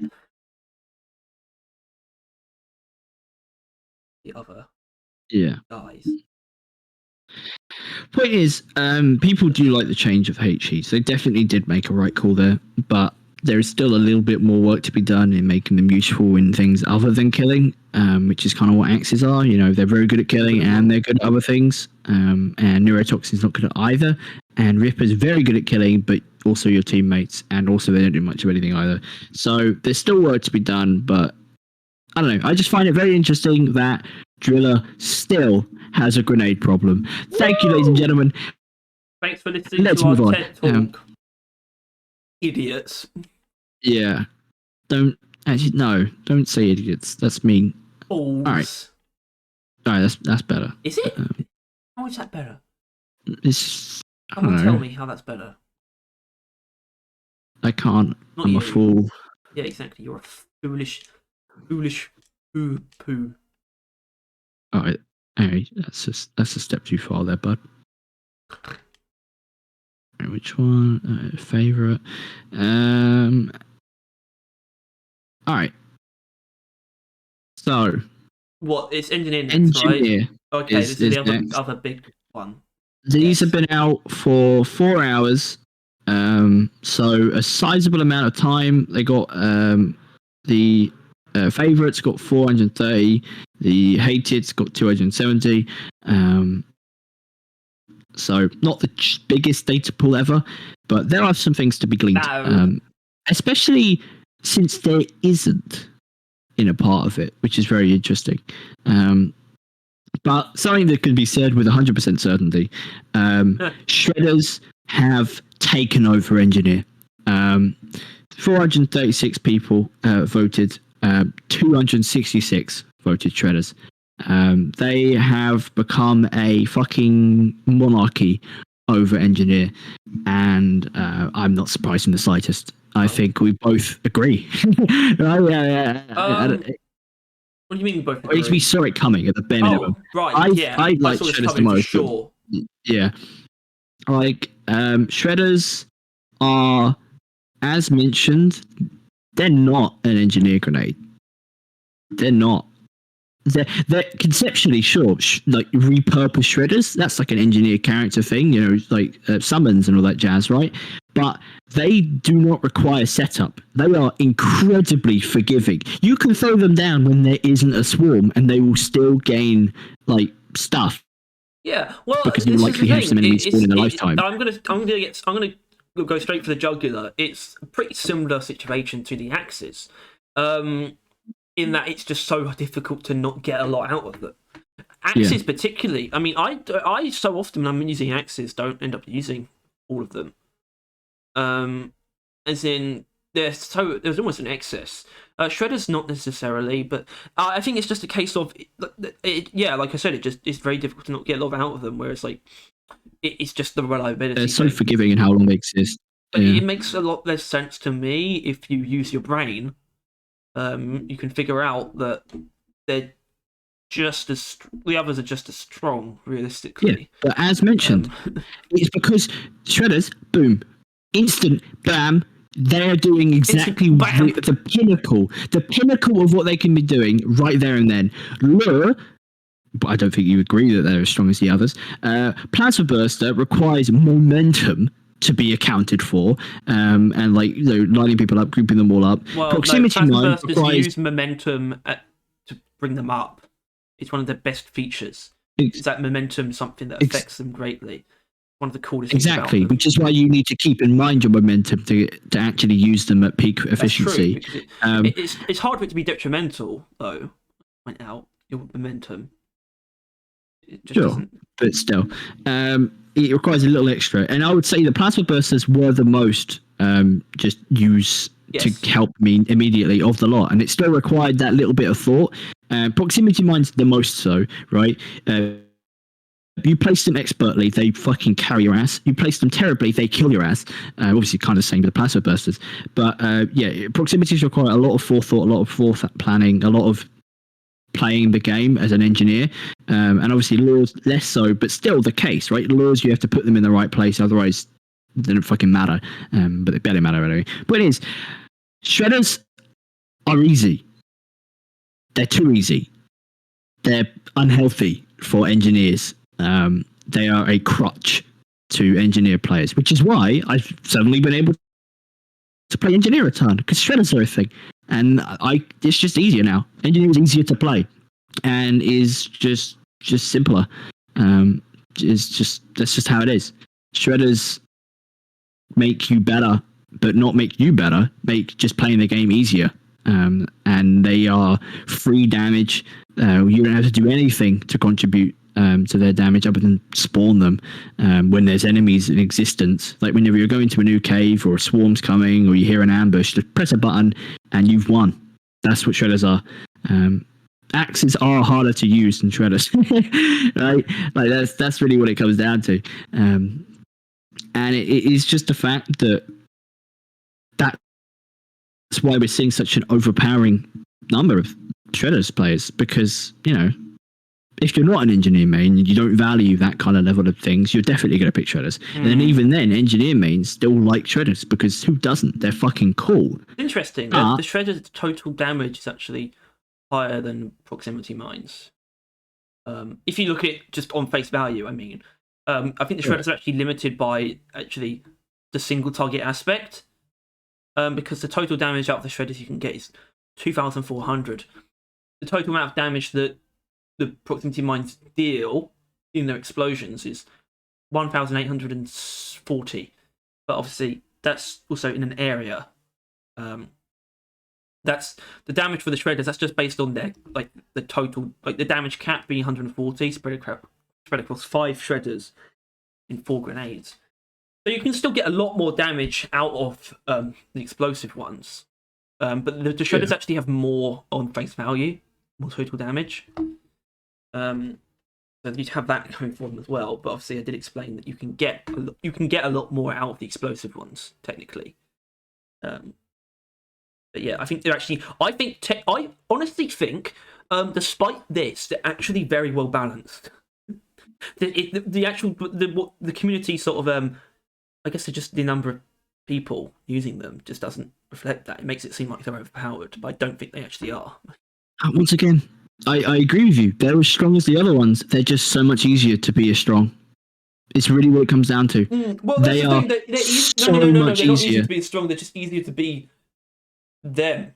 Whereas the other ones they have a good chance of them actually being a lot weaker. But you can also make them. You can do a lot more damage with them as well. It's just a greater range, and that's the difference there. Yeah, absolutely. What you think you could well, not first of all, ignoring law. I think we're going to cross law out of this, right? As far as damage goes, law is not worth talking about, which we'll get to later. But as far as the plasma burst and proximity mine, I mean, the proximity mines, they often aren't used it's very difficult to use them in the best way possible, right? Yes. Because preferably they'd wait a second or so longer for more enemies to enter before they detonate. Yes, I just mean you can potentially kill a lot more enemies with them, with the mines. And however, as mentioned, the shredders are just they are the most against everything as well. They have no weaknesses either, really. No, plasma bursters requires you actually getting really close and or your momentum, stuff like that. It's just the shredders are the best against single targets as well. Like the fact they put specific limitations in place to stop them from being too good at that. Even though that's one of their biggest things they do the best out of them. That's the thing they do that the other engineer grenades don't really do at all. Really. The proximity mines do it kind of, a little bit, but not literally. It's weird. Proximity mines are actually pretty decent against Praetorians, but not oppressors. And even actually plasma bursters are pretty good against Praetorians. You can do a good amount of damage against them, and you guarantee a fear as well. You could do almost half their health and guarantee the fear. So they've got a lot going for them too. They're my boys. Let's do it. Yeah. So basically, shredders have fucked over what used to be a pretty balanced neutral grenade kit. It used to be about equal. I think loads were slacking slightly, but otherwise it was about around the same, a third each. But yeah, now shredders have taken up 50, over 50%, with the rest fighting for their lives. Proximity mine is obviously the results aren't 100% particularly reliable. This could change with how recent these polls are, but the proximity mine is second in it by a margin, and so that is something people seem to like proximity mines, or seem to like using proximity mines. We'll see whether or not they actually like it and the other thing. It's not the most surprising thing in the world, because I guess it's not surprising because they're quite balanced, but I guess proximity mines, they in my opinion, and I've had a lot of experience, they tend to just cause a lot of the stress. We'll talk about that. We I will know. definitely talk about that because this is what I was hyping up to earlier with the people may like using it, but they don't like others using it. But yeah, and then Lure is actually above, and then Plasma Burster. But I think realistically, once they're again, the these same. results are very much within flipping flopping in like a couple hours. Like, Also, I think that's pretty much the same thing as like the HEs and the Rippers. yeah, As in the proximity mines is the neurotoxin, but in the other direction. Like, the proximity mines, that's definitely more than Lewis and Plasma Bursters. But the Lewis and Plasma Bursters are realistically in the same place. yeah. Which is, that's pretty fair. Yeah. So, all right, yeah. So that's basically how it is. Shredders have taken over people's most used, most like favorite, stuff like that. But as far as the hated grenades go, it's interesting how uninteresting it is. Because first of all, like with the axes, shredders, no one really hates shredders. Of the 270, 19 people were like, nah, fuck shredders. It's pretty difficult to hate them. Like, what can people really Exactly, hate about it's the them? same as axes. Especially It's hard to if hate. it's your teammates using them. Especially. Yeah, that's another thing. The only person who's going to know that they didn't get the most out of the shredders is the person who threw it. Yeah. But everyone else, like, they're not going to hurt. They're never going to hurt you. First of all, they don't even have a chance of doing that. Which same can't be said for the two kings of dislikes, the Plasma Burster and the Proximity Mines, both sitting at 91 and 95 respectively. I'm not sure which one the numbers is, but it doesn't really matter. Point is, they are basically tied to the most hated. People generally hate them about equally as a whole. Most people hate Proximity Mines more or Bursters more, with Lures being about in the middle, like up sizably above Shredders, but sizably below those two, which is kind of weird because I thought Lures weren't going to be that, but I think that's what it is, right? People don't like using the Lures. Well, that's it, Tyler. Right? That's the people who voted for Lures. It's probably mostly the case of what do you use the least. I don't think there's many people who actually hate Lures. Yeah. And the Lures very existence pisses me off because you can't actually call them weak. You can't call them weak because they don't do any damage, which means they're not actually weaker than the others. Oh yeah, hold on a second. So they can. Hooray! Yeah, now we can call them the weakest. But the point is, that's not what they are at all. They're not supposed to. No, yeah, that's not what they are at all. So calling them like the weakest out of the four is very strenuous on the soul, shall we say, because it doesn't mean a lot. Which I think, but it's true. Yeah, I think someone goes into that maybe. Yeah, Lure is. Oh no, this is actually someone hyping up Lure. Lure is massively underrated. It is hugely beneficial to crowd control tool that can save you and your team from a lot of damage. It also stacks bugs neatly for AoE clear. It can be used to funnel targets into your turret kill zone. Is his thing. And then I commented to this because this was like a pretty valid take, and it was early on. Basically, he agreed with him because he ain't wrong, is he? Everything he said is true. But I kind of stated the fact that it's underrated because other people just kill with their grenades as engineer, because that is kind of a thing, right? Takes a little bit of forethought, but then it kills really well. That's kind of his grenades. That's how they work, at least according to a shredder. And he kind of he just basically says that engineer already does enough damage, so the lure just helps more utility, and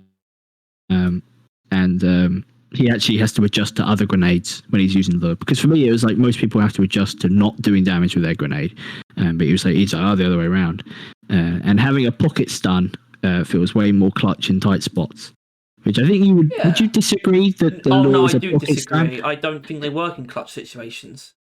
Yeah, because it depends on what you consider a clutch situation. Hold on, I need to actually look at the numbers because I know that the lure has a cap, like an enemy cap to how many enemies it can attract. I think, right, And the problem with that is, okay, so what is it? Oh, it doesn't actually say. I think when all the cards are on the table and everything is fucked, lures aren't really going to save you. But in the stage or 2 stages before that, where like 1 or 2 people are down, this is like a 4-player team, 1 or 2 people are down, a lure will probably allow you to recover from that. Here we go. Right, here we go. Lures. I want to rip you a new one. You can only have a maximum of 10 enemies can fall for a single lure at once, and the effectiveness also depends on how close the enemy was when the lure was activated, and also if the enemy currently has a target, they're far less likely to change their target to go for the lure. They're fucking stupid in clutch situations. What's a clutch situation? You got 10 enemies near you? You pussy. Kill them. It's not difficult. It's not. Especially with this secondary. If the situation is all your teammates are down, it's like 100 enemies, like just coming for you. The lures ain't gonna do shit, really. Yeah. Not really. I just don't. I can't. I don't have any love for them, and I think they are too weak. Yeah. To really do. They're not. They're too weak considering they. I mean, yeah, they don't do any damage. That's not their point. But they could be better at what they're meant to do. He talks about all of them, and he says the lure doesn't have enough. They can get killed by the enemies, and they're effective to stop. Yeah, doesn't have enough uptime to be useful. Goes down super quick to friendly fire, apparently, according to this guy, and doesn't attract a meaningful amount of bugs. Also, why would I attract bugs? Well, I could just kill them? Which. Yeah. Well, that works in the sense of that works specifically in the sense of I think the shredders, where it's just like that's the same slot. It's not like why would I attract bugs when I could just kill them with my weapons? It's just like, well, no, because you've got another slot to do things with, so you want to do something with it. But yeah, you could just take the shredders and just kill a bunch of shit before you even know about them. First of all, I don't know, man. It's not. I genuinely don't think it's good enough for what it does, to be honest. I think the health aspect almost doesn't make sense. It's not particularly actually strong at getting enemies away from you. And it's not like it actually damages in a realistically useful way. I think it should definitely be more of a like a monkey with the symbols in COD Zombies, right? It should be more of a little bit. Go over there.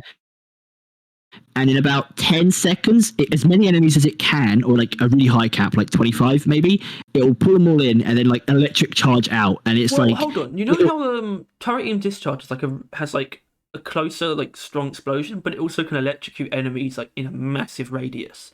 But it's just pure execution. Something like that. If the lure had that as like a final blast, where it's not like a lot of damage, but it can like... It's good in clutch. It would be good in clutch situations if, when it goes down, either when it's done or when it's destroyed, it will release a very long-range blast. That it's just electricity, though. It's not a huge amount of damage, but it will just stop everything. That would be pretty cool as well. Yeah, that would be. Yeah, you throw it down when like all the cards are down, and it will like lighten the load for you during that time. Like maybe 10, if it stays as 10, or maybe it works its way up to like 20, 25. Right, enemies are actually attacking it, so you still got to deal with like a sizable swarm. Say, like it still was like you alone with everyone, right? But then if you survive for that like say 10, 15 seconds, it will then just like pulse out into the area, killing like let's say 10 of the enemies that were hitting him. Yeah, I think it should actually have a good shot at killing the stuff close to it as well. Killing the things that are actually hitting it, but then like an actual like maybe let's say 5 meters like radius, is that like out of it, like that thing, everything within like a 5 meter radius of it will get like stunned for like a couple seconds with electric, right? I don't know about bigger. I do. You have 4 of them, right? Exactly. 4 of them is wild though, actually, right? 4 of them. There's a lot of things that just don't sit quite right with me about it. It's like, hold on, maybe they'd be fine if you had 6 of them, or maybe they should just be stronger. I don't know, but something's wrong in my opinion. Because I think they think it's as strong as we are making it to be, right? Because we just had to like buff it a lot for it to warrant having 4, but they just already have that. They think that it is the life-saving thing that it is, but it ain't. It ain't saving anyone. It's not doing anything. You have to use 2 to 3 of them for the enemies to actually be okay. If it's not a lifesaver, what is it actually doing? Because it doesn't like it can do anything else. Yeah, it ain't. And like as the person that actually liked using it, he uses it to put them in front of the turrets and to group them all together so he can kill them all instantly. But it's more. I'll lead the I don't know. Just aim them by by moving. Yeah, like Also, you I don't tend to need find a turrets grenade for against that. walls, up against walls in open spaces. They can pretty much always shoot things if they're in where we're fighting. Funny is, Law is like tied last favorite, but also not many people hate it. It's like nobody really cares for it, which I'm not That's surprised. exactly. I think this is actually apathy, to be honest. Yeah, And that's not good. I think they could do with some love, the Lewis, frankly. apathy is a tragedy. Yeah. And boredom is a crime. What? Where'd you get that from? Anything and everything all of the time. You mean If you know, everything you know, everywhere all audience. at once? No. What? If audience, if you know, don't do anything. Just sit there smoking. What all the right. fuck? All right. They probably will as well. It's very popular. You're just a nerd, I guess. All right. Yeah, because on my hated one, the hated engineers one, this is still slightly registered with the lure. I was just looking around. Hated is a strong word, like which not many people bothered to correct with that, but I dislike the lure. like he doesn't particularly like it. He can't bring himself to hate it. Because why distract the enemy when you could just kill it? That seems to be the motto for the lure dislikers. Which I think they would like to go by. But maybe they pick up. Maybe if it was actually good at distracting things, they'd pick up on that.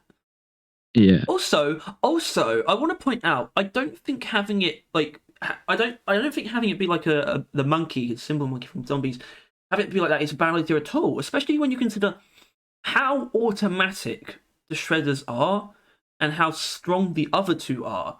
I don't think that's really a good excuse to not have the lure be something that draws things in and kills them on its own. Plus, I don't know. Yeah, I think that would be like a fair enough thing anyway. I just really like the mechanic of you throw that down, and as long as you survive long enough, you will be able to like be spared. Basically, like a grenade that does that. I think I just find that really cool. Like you just like you throw it down and it slightly lightens the load, like with like 10 or something. Yeah, it shouldn't save you out straight. I actually like this idea where it doesn't save you straight away. Actually, no, you then have to kind of. It can actually save you at least. Yeah, you can like fight for your life around the area because that short electric burst will only really help you if you do something in that instant. So you still have to stay there. You can't run away, right? Like it's not like a fucking machine event that will kill all the enemies in the area, instant win. It won't kill anything, but it will give you a window to do things. Yeah, it'll be a window where you can go in there, kill them all if you like do more damage to electricity or whatever, and everyone will be like vulnerable.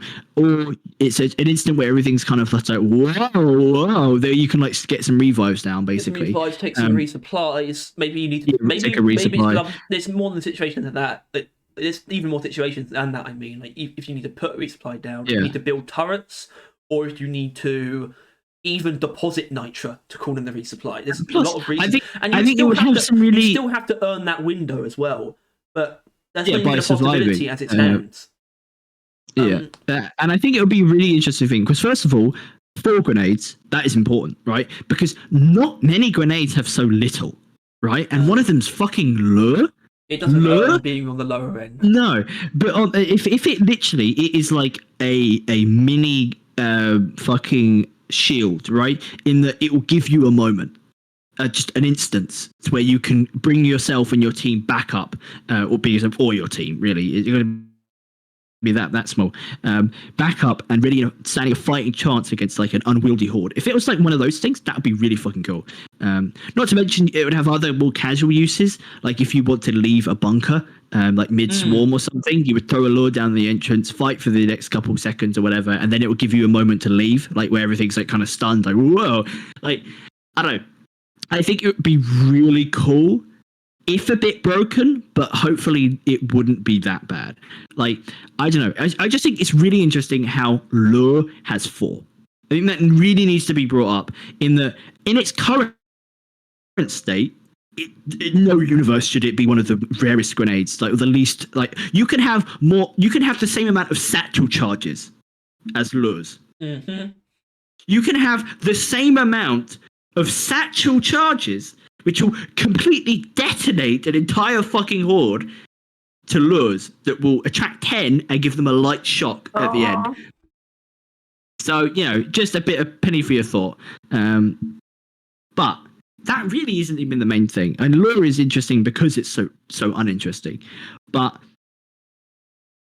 plasma burster and proximity mines, that is interesting. Because plasma burster haters, which I don't think I put it that way, but the people that don't like plasma bursters are pretty quiet. In the comments, at least. Like, it's the same amount of people as proximity mines, but the comment is just tons of people complaining about proximity mines. Just basically. That's because they represent like a consistent threat to your safety once they've been placed in a bad place. But plasma is a bit more like just proximity mines is the most detrimental. Yeah, proximity mines is the most detrimental if used by a trash player. He puts an example, but we all know example. Inside the point and uplink, put them in a traffic area, like where you'd walk through, like a resupply pod, shit like that. And it's just, I don't know, it's mainly that. I'd just say mines. It can be very good, but very annoying. And people don't like its kind of inefficiency. Like, you can see its inefficiency, right? Like, when it detonates and there was only like one grunt in it, you're like, come the fuck on. It can be quite annoying, Like, exactly. like that thing could have killed so many things and done so much damage, and it just got wasted. They did think about that though. That's why it doesn't even go off for swarmers, which I think is which took them a bit long to do that. But it's not inherently great. I think it is overall, but like you can still get big enough groups of swarmers where I wouldn't mind it going off. If they could actually measure it, there should be a certain amount of health that needs to be in the radius for it to detonate. Like if there is like swarmers, they only have like what 50 health? Is that around that? 25, some shit like that. Yeah, probably about 25. Right. And grants up like 200. So let's think. Whoa! But okay, Tyler, come on, man. You can't be saying things like that are that wrong. You can't be.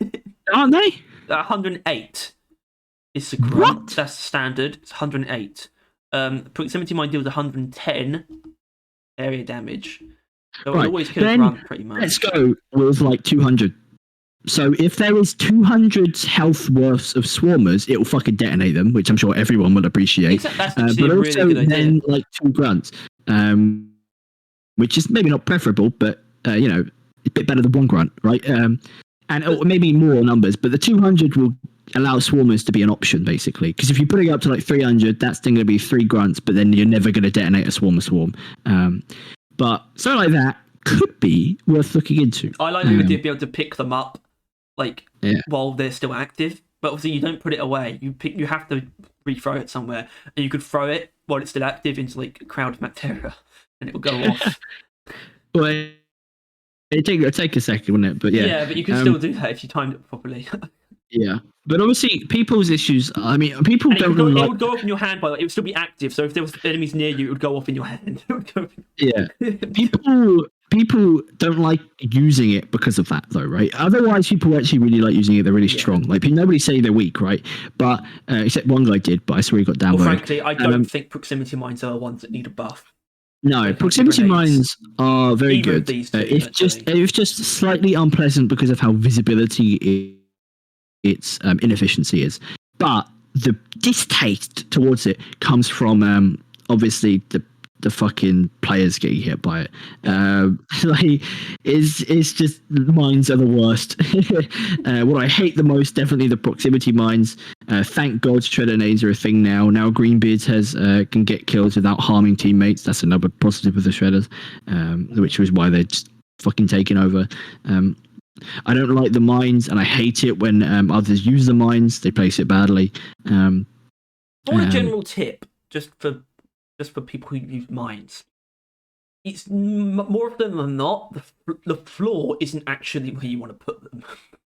I'm not kidding. Yeah. More often than not, it's walls, or especially, and this is a very underrated tactic. I guess because it's quite expensive. Because if you use a lot of platforms, just building platforms outwards and having the mines be like suspended in like midair. Yeah. Then they realistically, bacteria, which are almost always worth killing quickly. Best place proximity mines dwarves. Well, I think this is a fact anyway, right? But the more you can reinforce this idea, the best based proximity mines are ones that dwarves wouldn't really get caught in the radius of, right? Like, obviously, that's an immediate level 1 given, right? You don't want to put a incendiary mine or whatever these are in like a resupply, right?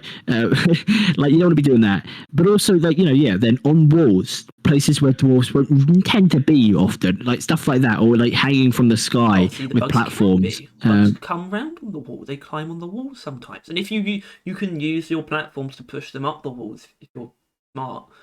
If you just hang about close to the walls, and they're very usable.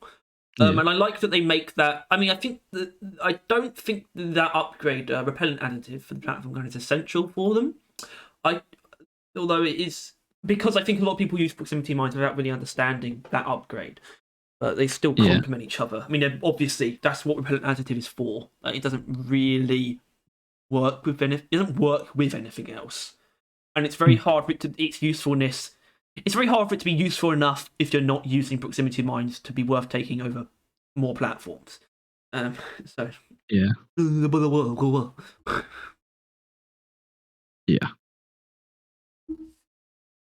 Yeah. But right. And then some other people proxies, but it's more users that I hate than grenades itself. And proxy mines are fucking goated. Too bad they have a bad reputation. Which I think there isn't much more to say. I think, other than summarize, shredders are the new axes for engineer. They're the new overwhelming pick, but I would argue not because they're undeniably stronger than everything else, but because their strength is so much easier to do. Lures are middling. No one cares about them. That's a bad thing. They need to be interacted with in some way, buffed a little bit, changed a little bit. And I think plasma bursts and proximity mines is just... It's probably wiser to not touch them. What's the first grenade they give to Greenbeards? What's the first engineer grenade? Lures. Okay, that's a good thing. I think if you start level 1 with proximity mines, then that explain it. But I don't know. Maybe... I don't know what can be done there, other than obviously removing friendly fire. But I don't believe in that as a mechanic. I believe in friendly fire as a mechanic. It's part of balancing. It's part of getting better at the game, as in hitting your teammates less.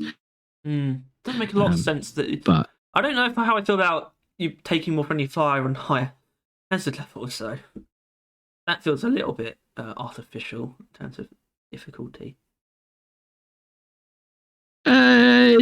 Yeah, but it proves my point that they do see that. I just mean it should probably be fixed. It probably should be higher than it is, and whatever it is on Hazard 1, but probably not as much as it is on Hazard 5. Yeah. It should just be universal. As in, I feel like a fat boy shot should probably always kill your teammates, because you shouldn't be shooting that near them. That's just not something you should do. So it should always be punishing. Yeah. I'm just going to clean this up with this guy's downvoted comment. I really like plasma bursters, but the shredders are too strong not to use. Lures are really strong, if a bit unexciting. And proximity mines are pure garbage. What did you say about the lures? Lures are really... Sorry, I tuned out for a moment there. I want you to actually go through all that. I want to go through that one by one. Okay. I really like plasma bursters. Okay. But the shredders are too strong not to use. Right, that's fine. Plasma bursters, that's very good. Shredders, yeah, if you consider strength as a more colloquial term, if you're factoring in everything about them, because I actually kind of agree with that. They feel... I don't agree with that in the sense of I can absolutely use other grenades, but they're always the most tempting choice. Yeah. And then full stop, and then and that's like a reasonable one. And then part twos. Lure is really strong, if a bit unexciting. You don't like have the 2 or something. And proximity mines are pure garbage. And I think that bit is what got him that -1 down there. that little downvotey. Yeah. Yeah. I like that he likes plasma bursters. Plasma bursters don't get talked about that much either. But they actually have something going on. Unlike lures. I mean, first of all, they're good. And second of all, they do have a lot of hidden depth. It's almost like they're almost like the Ripper, except they're actually generally good. Like Yeah. good. Well, Just it's good for general very use as similar to well. Ripper. At really large friendly fire potential, right? Like they're like engineers, one of engineers' best way of fucking ending your life. Other than obviously like grenade launcher and stuff like that. But they're just kind of like sidelined because they're a lot easier to not friendly fire with. At least the more capable people are more capable of doing that peacefully, like throwing out there without ending you and your entire bloodline, which is preferable. Yes. Shit. Also, if you use them well, obviously they're dangerous. They are lethal to you, but they're still good at getting enemies away from you, just with the fear alone. But also just killing everything. Oh, but they'll still probably fear all the Praetorians and guards. Giving away But for yeah, you! I think those results might change if you do look at the poll at some point. But as it stands now, I think everything there makes sense. You know what I mean? No real strong feelings of the lure. People hating the two that deal a lot of friendly fire and the shredders being king. All of that quite predictable and provable now. Yeah, what about Driller though? What about Driller? Similar summary. Driller, the king hasn't changed. That's the biggest. Yeah, well, the key. That's a big point. I mean, not actually the biggest point. The axes are still unrivaled in pick rate. The Rippers are strong but divisive. I don't want to use the term strong, but pay a heavy price. HEs, heavy toll. HEs were positively improved. They've been helped out of the hole that they were in, but they still don't hold a candle to the king. No, the HEs are now reasonable grenades, but they need to be more than that against the axes. The HEs were just terrible beforehand. Now they're reasonable, and with them becoming reasonable, it has exposed the neurotoxins being slightly less than reasonable, just slightly bit unreasonable. It's just a bit silly, just a little bit not that useful for anyone really. And I don't know, it's just yeah.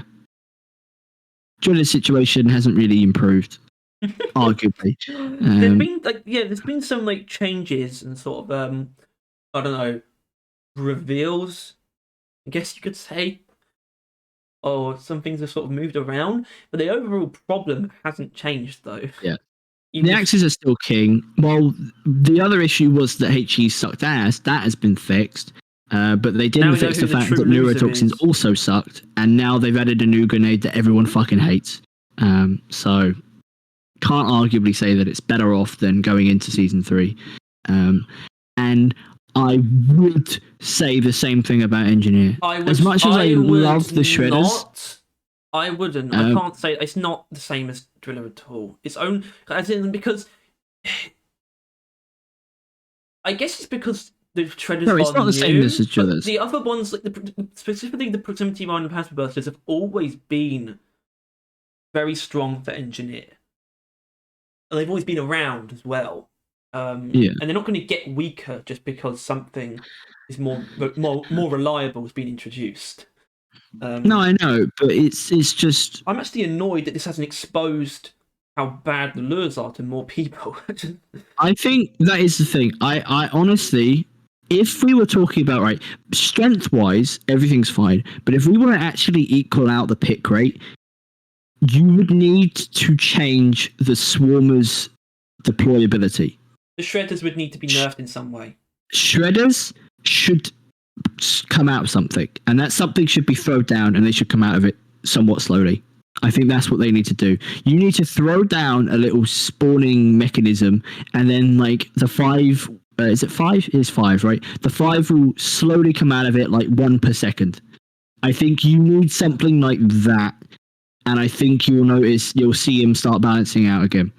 And I think the shredders would then fit in a lot better with Engineer's arsenal. Well, obviously, laws need to be buffed, but that's a given. In some regards, like even if you disagree, I think they perform fine as they are now. 4 of them is not reasonable. That's far too little, considering what they actually do compared to everything else.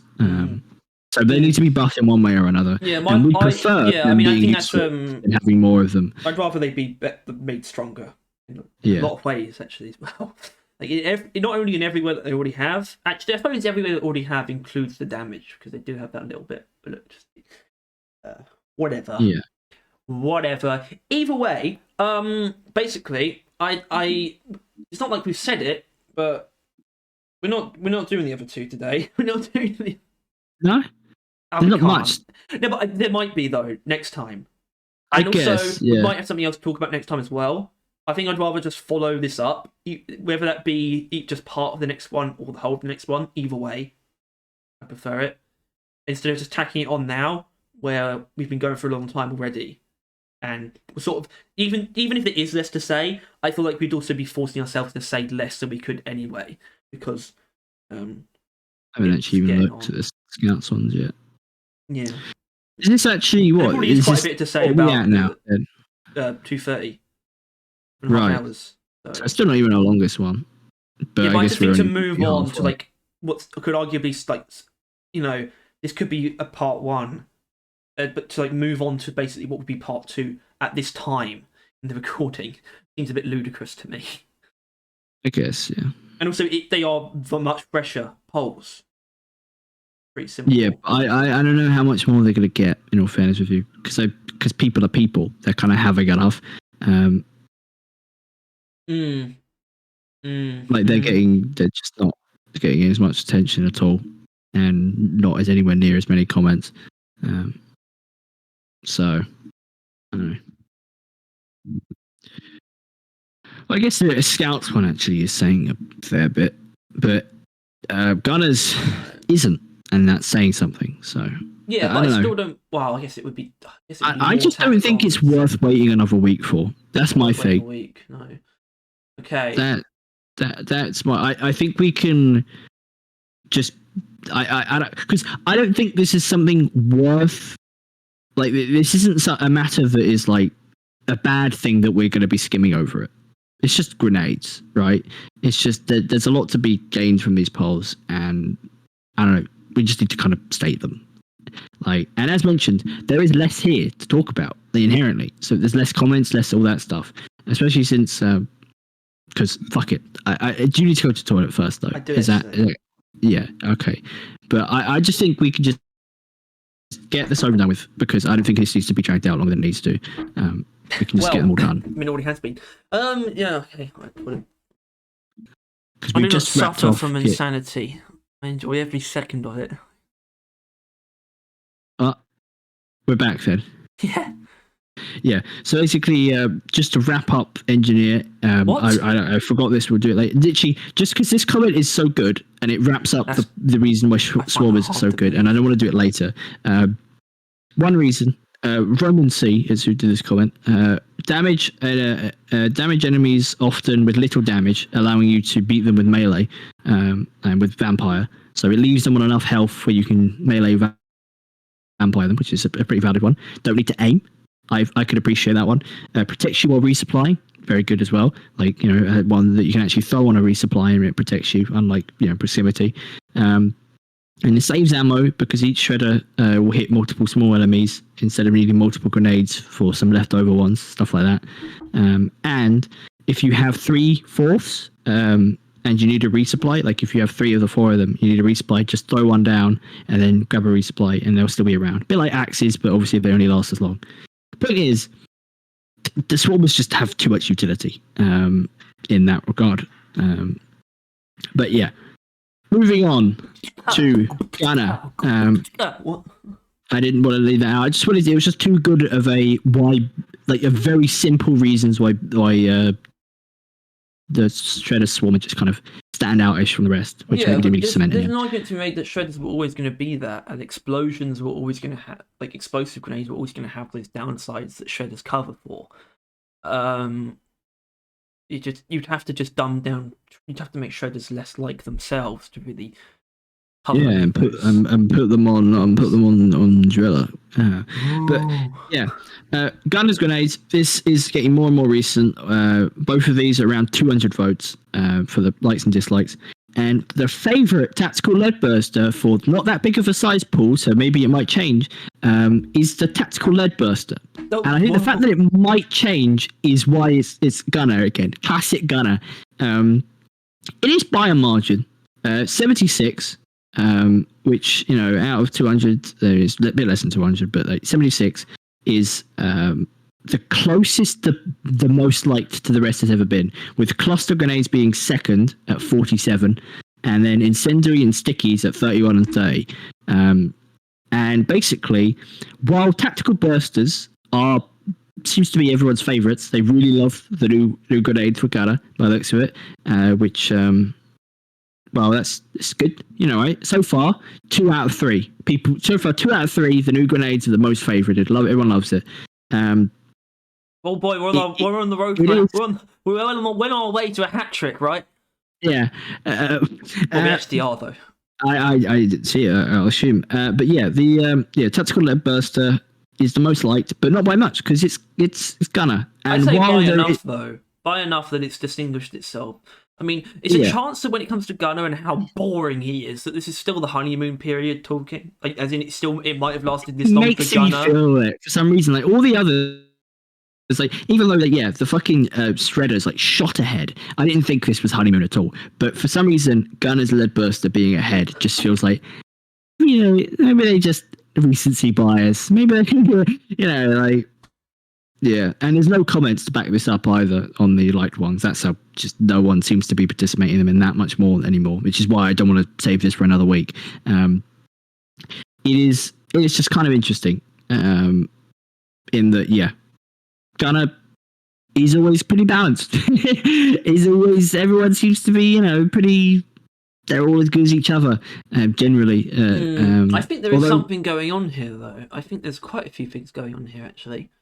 I think I can see why sticky grenades are sort of just getting left in the dust, because sticky grenades are almost they're slightly archaic. They're not, I wouldn't say a relic, but they're so close to the original frag grenades they might as well be. And they're what you start with as well. And you also actually, so this is an interesting thing. You have 6 of them, and that's because they're smaller explosions, they're just not as strong. And that's to me why it actually comes down to the other 3 sort of representing this trinity of grenades, of which you only have 4, and you just need to pick the right one, basically. Yeah, like, they're all just in this sort of same boat. They have roughly the same like area coverage. Although I think if you want to say that is a thing, the Trinity does seem to have its victim, which is the incendiary. What I mean is that we can kind of ignore sticky grenades. They don't really mean anything in this. Well, yeah. But still, sticky and incendiary are left in the dust. They're not really left in the dust as far as Gunner is concerned. Everyone else is concerned. They're all basically equal. But it seems to be of the original 3. For some reason, clusters have pulled ahead. It used to be very equal, I think. If anything, I think maybe clusters were already ahead back then, but not by much. But yeah, clusters seem to have pulled ahead a lot. Tactical burster is leading the charge, which I think is. I just find it cool that Gunner is as basically exactly as I thought it would be. Just very mixed, like not that like far in ahead in any regard. Like even though it is slightly, it's only slightly, which is kind of what I expected for Gunner, to be honest. Just it's because in the end, tactical lead burster is just a different way of doing what he's always done. Killing a lot of enemies in an area in an instant, basically, or giving it a second and then the instant. Well, it's definitely that's what his other grenades have always done. It's definitely the most instantaneous, and it also has the most area coverage. Because obviously the incendiaries are not instantaneous in terms of killing. Numerically. Yes.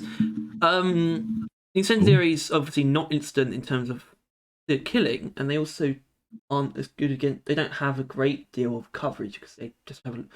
They're not going to hit airborne enemies as easily, even close to easily. They can, but the lead burster excels at that, right? The cluster bombs can, and they have quite a wide area, very dense, but also like very a lot of damage, like a lot, like it's like dense damage over a wide area, and it kind of just works. But they're also I don't know what to say about cluster grenades. Actually, they're just a bit weird. They I don't seem like 'em. simple, but they are also kind of weird in that I don't know why they. But yeah, Yeah. lead bursters actually cover a lot of. Well, I wouldn't say a lot of weaknesses. And actually, they do. They cover a few of the main weaknesses of the other grenades. Actually, that's the thing. They arguably have the longest effective range as well. They do have the longest effective range. There's a long range grenade. It's a gun. But yeah, it's definitely the best grenade against airborne enemies. It's also probably the best. I don't know if I would actually say best against single targets because it's really just detonators actually. Because the problem with lead bursters is that you can throw. They're not always good. As in, if you throw it, you might accidentally end up making a Praetorian or a Oppressor just tank all of it. You actually wasted it. But yeah, they sort of have this thing where they can completely decimate bulk detonators. And I kind of think gunner mains or just players in general kind of just like having a grenade that shoots bullets. I think that's what it comes down to. That's what I meant about the Trinity, though. It's just literally just when it comes down to the way that they feel. And the cluster grenade is just big explosion. I mean, cluster grenade is like the second best in feel. Like if that is what gunner's grenade ends up being, it's just which one is more dramatic. Because they all like essentially do like same kind of thing. It would be pretty funny. But these results work really in that sense. I mean, I think fire's pretty dramatic. Yeah. Although I think while this isn't particularly saying anything, what is very interesting is the other one I did, obviously the most hated of them, in that is very similar, very close. 215 votes, 66 sticky grenades. That's the max. That was the highest, with 51 clusters and 49 for incendiary and tactical. They are so similar. They are all so close together. There is like no real preference for which one's like the worst that no one likes. Like they are all so stuck together. And what cements this even more is this one has like comments, like actual comments, and 1, 2, 3 of them say hate's a bit much. I don't like the word hate in the title, which obviously is a bit clickbait. I don't think anyone does hate sticky grenade. I think it's just the least used one. Yeah, but it's just really interesting how this one, the gunners ones, people pull up on the hate. There is nobody hates any of gunners' grenades. Like nobody can most hated is a weird way of looking at it. I don't hate any of them, but sticky grenade is somewhat underwhelming. I really don't hate anyone, but the cluster is my least used.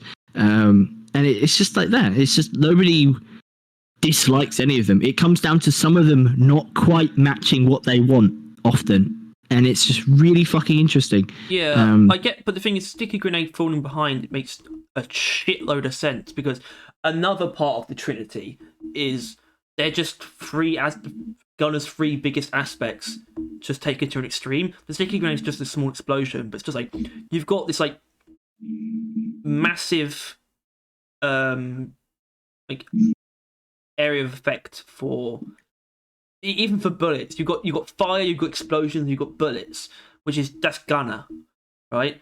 It's just all of them just bundled up into the strongest grenade that they can be, and so the sticky grenade just falls behind. It's not really representing anything. Because you've even got the lead burster fitting in there. You've got bullets as like a very like big radius grenade, even bullets, and I just think that's another part of it. It's just what it comes down to. The sticky grenades are kind of irrelevant once again for a lot of reasons. Yeah, I don't like sticky grenades, to be honest. They feel the most like the ones that you just start off with and you're meant to move on from. Because they're just your starting grenade. It's just a default basic beginner's grenade. You're kind of meant to pick a different one, almost. Yeah, and Vance in the comments was like, all of them are okay. Not great, but okay. And the last one being many people have mentioned how TLB, which I think that's the weapon that can wreck a bolt detonator. So that's the new one, right? Yeah. But I'm wondering how. I've tried so hard to get it placed under the buggers, but it just doesn't do much. So I don't know. Can you give it advice, Harry? How does it kill him? No, I can't give any advice. Because it's really fucking easy. I don't know how to give advice on it. They're the easiest bugs to get it underneath. All right. I don't know how to explain it. You found it hard to get it placed under the buggers. See the dumb bubblegum doo-doo head. Oh, that's not very nice. But yeah, I know. It is. While currently, and technically, the tactical lead burster is more preferred by people with clusters, slightly behind and the others slightly further back. As far as hate, there is no preference. There is no. If they weren't forced to choose, most people wouldn't have picked like any of them. And I think the fact that stickies are on top isn't saying much. People just stickies is just like slightly less gunnery. I think, as you kind of pointed out, right? That's just kind of how it is. That's probably why it's on top. So yeah, basically, Gunner is interesting in how uninteresting he is. In that his grenades are in the best place, because from what I've seen of Scout, which you probably won't take long, because once again, even less things, or actually it's like 3 hours now. It is I don't know. It's going to be fucking wild. I don't know. Gunner is balanced.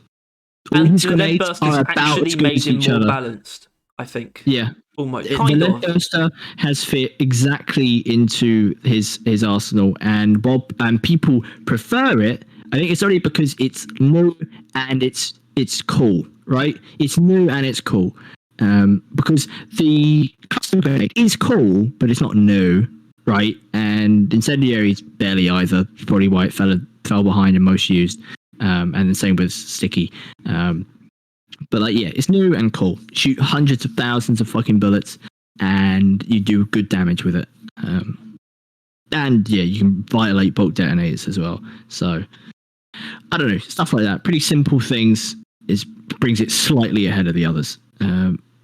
But yeah, Well, actually, I don't know if it is the best though. I think the other two can actually sometimes feel more reliable for taking down everything that you actually want to take down. Like sometimes things get left. Like incendiaries don't tend to leave a lot behind, I think.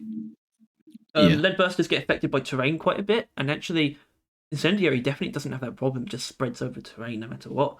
And then cluster grenades actually a bit of incendiaries. Cluster grenades, you can roll them or you can throw them so they explode over enemies' heads. I've really not used the lead burster like at all really, but incendiaries, when I'm looking at this chart, are my favorite, but that's not saying much. I'm not fond of his arsenal, in all fairness.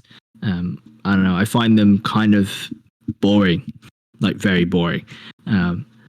So yeah, but that's because grenades, it was it's bad. They're just grenades. Grenades were never going to do anything that Gunner couldn't already do.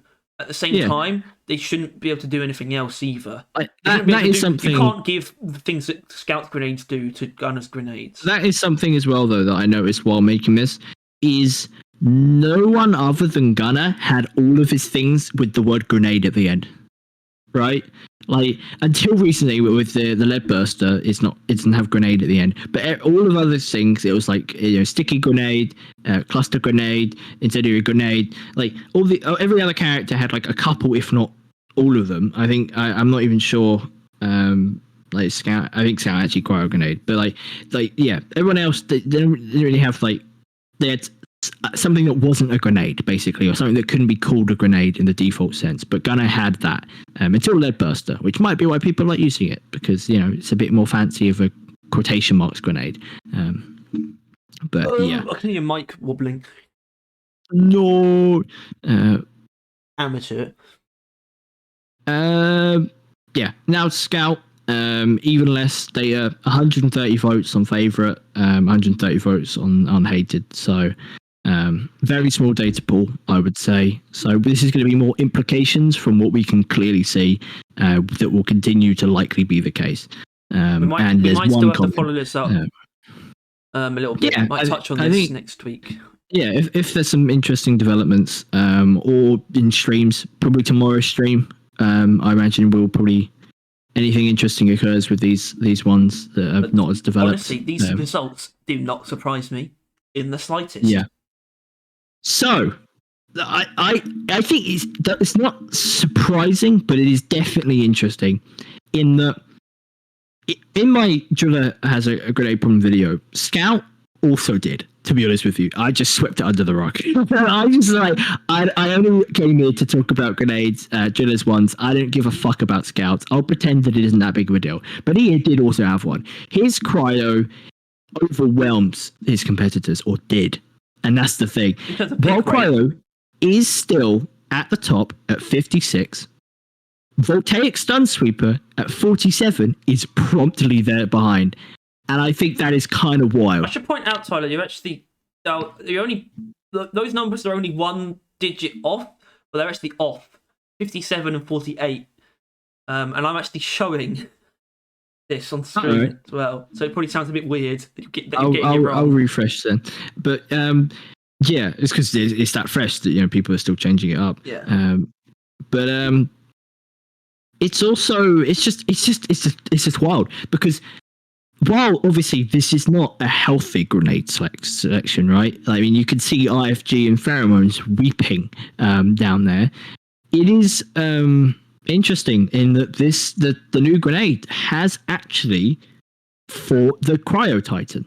It occurred. It occurred literally. It occurred, by the way, and we'll get into this about sort of about how weird the Stun Sweeper is. But they basically did what I thought the Ripper would do, in that it wouldn't actually be better than the Impact Axe, or in this case, it wouldn't actually be better than the Cryo Grenade, but it would just create a large enough fan base of it.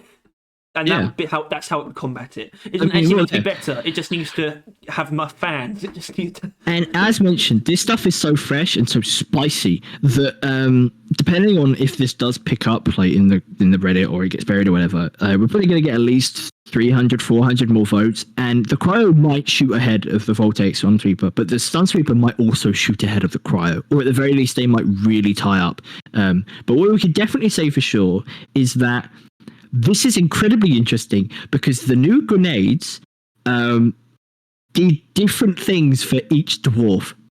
They really for did. Driller, it did nothing. It fell immediately into the irrelevancy of the other ones, and if anything, became hated. With Engineer, it became the strongest, best pick. It gave Engineer a pin, like an obvious, obvious peak. Choice. Exactly. For Gunner, it fell perfectly in rounded line. out his selection. Yeah, it is exactly what it should have been. In there, everyone's kind of using it more, but I think it's because it's new and it is more interesting than the other ones, or the new stuff is more interesting. That's kind of how it works. But as far as it wasn't asked to hate it. No one put anything above each other. They're all about the same.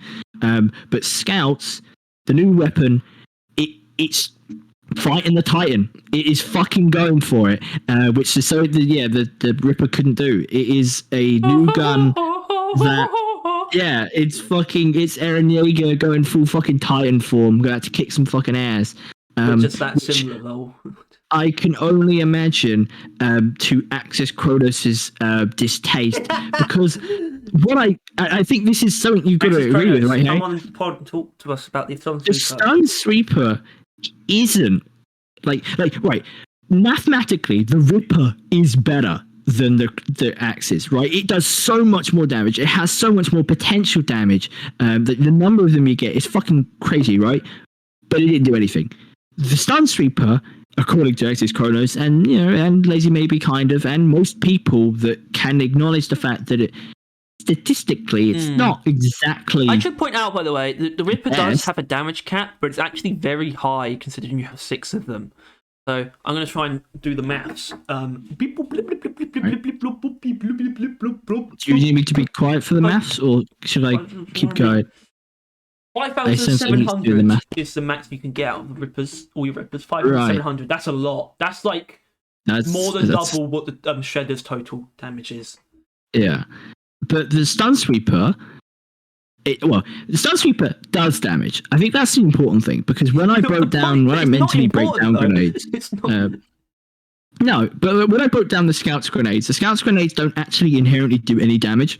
That was kind of part of their thing. Like, so that's when we were theorizing new grenades. I was kind of thought they would continue to do that. Yeah. And the only one that resulted in damage, the pheromone resulted in damage being done without your cryo can kill on contact. But it's just technicalities. Technicalities. Shut up. Technicalities they state that they don't do any damage. But yeah, the Stun Sweeper does, but it ain't a significant number, right? Like it ain't topping any trees, and it can only be done at 9 at a time, which is why that is what Access Chronos this huge thing was. But I just find it interesting how something that I think you would definitely argue, like I don't know, something that you can't in good faith say is as strong as the cryo is fighting it. Like, I can't personally say the Voltaic Stun Sweeper is a Titan beater or Titan tire in its strength. You can do you can actually. This doesn't feel right. Oh right, that's why. I just realised. I just figured out how much total damage you can deal with the Stun Sweepers, and it's actually 3,672 is what it is, which sounds like a lot, and it actually is quite a lot. Actually more than you could get from the shredders. But that's weird, right? That is weird. How does it do that? It just does. But it's electric damage. A lot of things resist electric damage. A lot of things resist. The electric only does 1 damage, right? It does. The electrocution effect does 16 damage in total. There's 1 damage per tick. But it ticks every quarter of a second, and it lasts for 4 seconds. Right. And it does 35 electric type damage on contact. Right. So then you put those two together, times out by 9, and then times that. Okay, that makes more sense. Yeah, it's I don't know. It's just interesting how the Stun Sweeper is gunning for the throne, but the cryo is not giving it up either. The Stun Sweeper hasn't taken over by any means, but I don't think anything really could. But I'm surprised even anything has fought against the cryo monopoly. Pheromones and IFG. I mean, what can we really say about them? They've always been lower than they should have. Other than the IFG is definitely the best one. It is. Yeah, I mean, we got one comment. I use a weak spot build on the deep core for scout. Good man. And the Stun Sweeper makes headshot super easy, like a shooting range. And IFG is basically the exact same thing for a lot more enemies, and you do a lot more damage, right? Like, that is kind of how it works, wouldn't it? Yeah, the only problem with the IFG is that it doesn't stop Praetorians from turning around. That's it. That's like the main thing I think the boomerang has. Yeah. Is that it can do that. It just disables pretty high priority targets. And it can disable a lot in a wider range as well, and from further away. As in, they don't all have cryo, they all have to be in the same that radius, but the Stun Sweeper has an effective radius of pretty much infinite, and also you can use it from a lot longer range. Yeah, I think it does have a little bit of that. It does. It's definitely not better, but it does have things that the others don't. It does. Yeah, I think got 8. You got 8 of them. First of all, you got more of them. The others don't have that. It's got 8. Pheromones or Stun Sweepers. Stun Sweepers, you have 8. Tyler, you don't have 8 pheromone grenades. I thought we were moving on to pheromones because I think that number's doing a lot of work as well. I think that just having 8 of them is also doing a lot of heavy lifting in just making them a very attractive pick. It doesn't matter if they're individually not even if the overall usefulness of the others far outweighs them. It's very easy for them to feel more useful because they're much harder to waste, and they're actually almost impossible to waste unless you only use them on one enemy. There's only one enemy present. Because even 2 grunts Oh, actually, 2's a bit of a waste, I think, because it can actually kill 3 or even 4 grunts, I think. If you just use it on just them, which is also not bad. That's not the worst thing. That's not terrible. Yeah. That it can actually do that. You know, It's I don't know. Yeah, it's. I think it's better than the haters think it is, but it's also people who really like it aren't liking it because it's genuinely fantastic either. Yeah, I don't. Yeah, I don't. I think it's Voltaic Stun Sweeper is being treated like the IFG deserves, if you know what I mean. Like, it's new, so people gave it a solid try, and they learnt how to use it, and they appreciate it, and they are using it. That's what I think is going on here. Predated the cryo grenade, though. I know, but that's the point. It didn't actually Everyone have the that's weakening new, part of it. It didn't everyone weaken them, that's it just new, slowed them down before. Yeah, but Harry, that doesn't fucking matter, though, Harry. The amount of players that played when IFG was the only thing in the game doesn't fucking matter, right?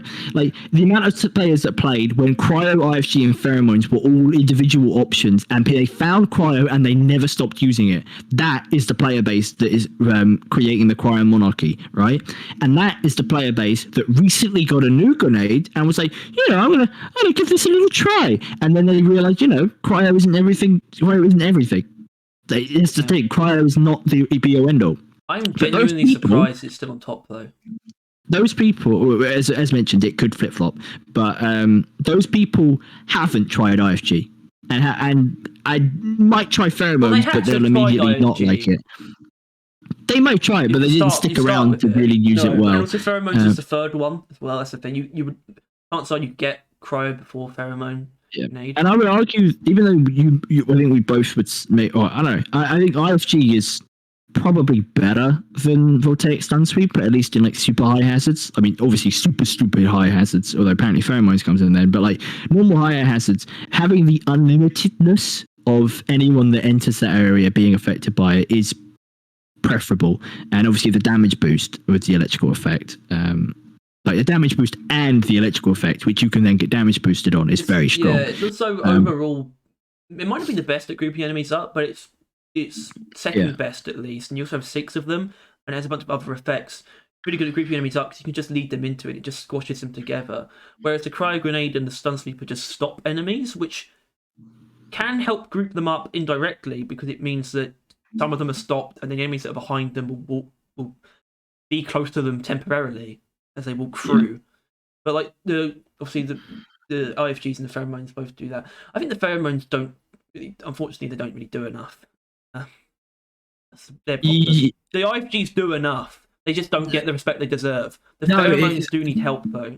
Pheromones, the issue with Pheromones is that you don't need more than one, right? That's the point of the Pheromone Bolt. The Pheromone Bolt is essentially as influential as the Pheromone Grenade, as long as you hit it on an enemy that will survive for about as long as Pheromones will last, right? You put the Pheromone Bolt at a Praetorian, you are having the basically exact same effect as a Pheromone Grenade.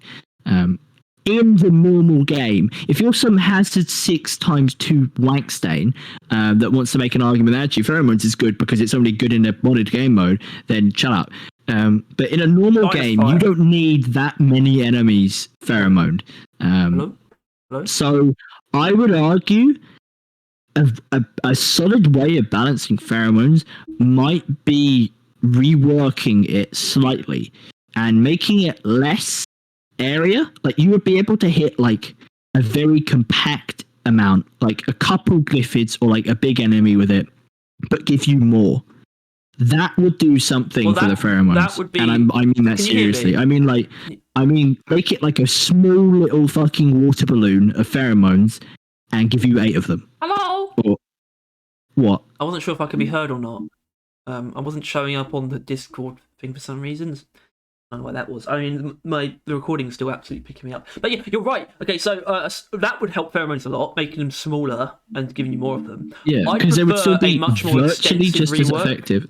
I prefer more extensive rework. Not that they need an extensive rework. I just think it'd be interesting to distinguish them from pheromone bolts. Shut up!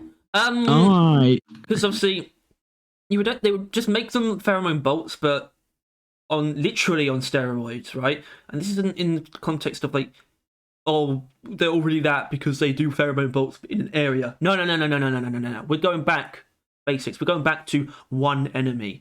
We're turning the pheromone grenade into a syringe with steroids in it. That's what we're doing. And it's like essentially Not just turning it into Steve. Yeah, temporary Steve for any enemy. That's what I'm going to turn it into. And you though, then What? you would then have to fight it if it's pheromones, right? Yeah, but once the pheromones have run out, it would revert to its normal state. But how long would that last? It could be what it is now. Just the point is, it would just turn one enemy ultra powerful and ultra. It would just draw everything towards it as well. If you want to really rework it, if you don't want to like completely change what it is, you make it a smaller radius and give more of them. I think that's pretty fair because you don't need that radius. So if you need to take that away into excuse giving us more of them, that's the right thing to do. So do that.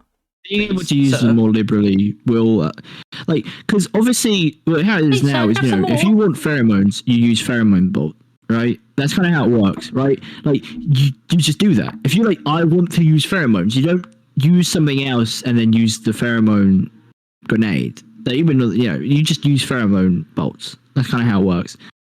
So if they can get it to the point where you could pick either, because it's the liberal use of it, really, isn't it? Like if you can liberally use pheromones, that would just be better, really.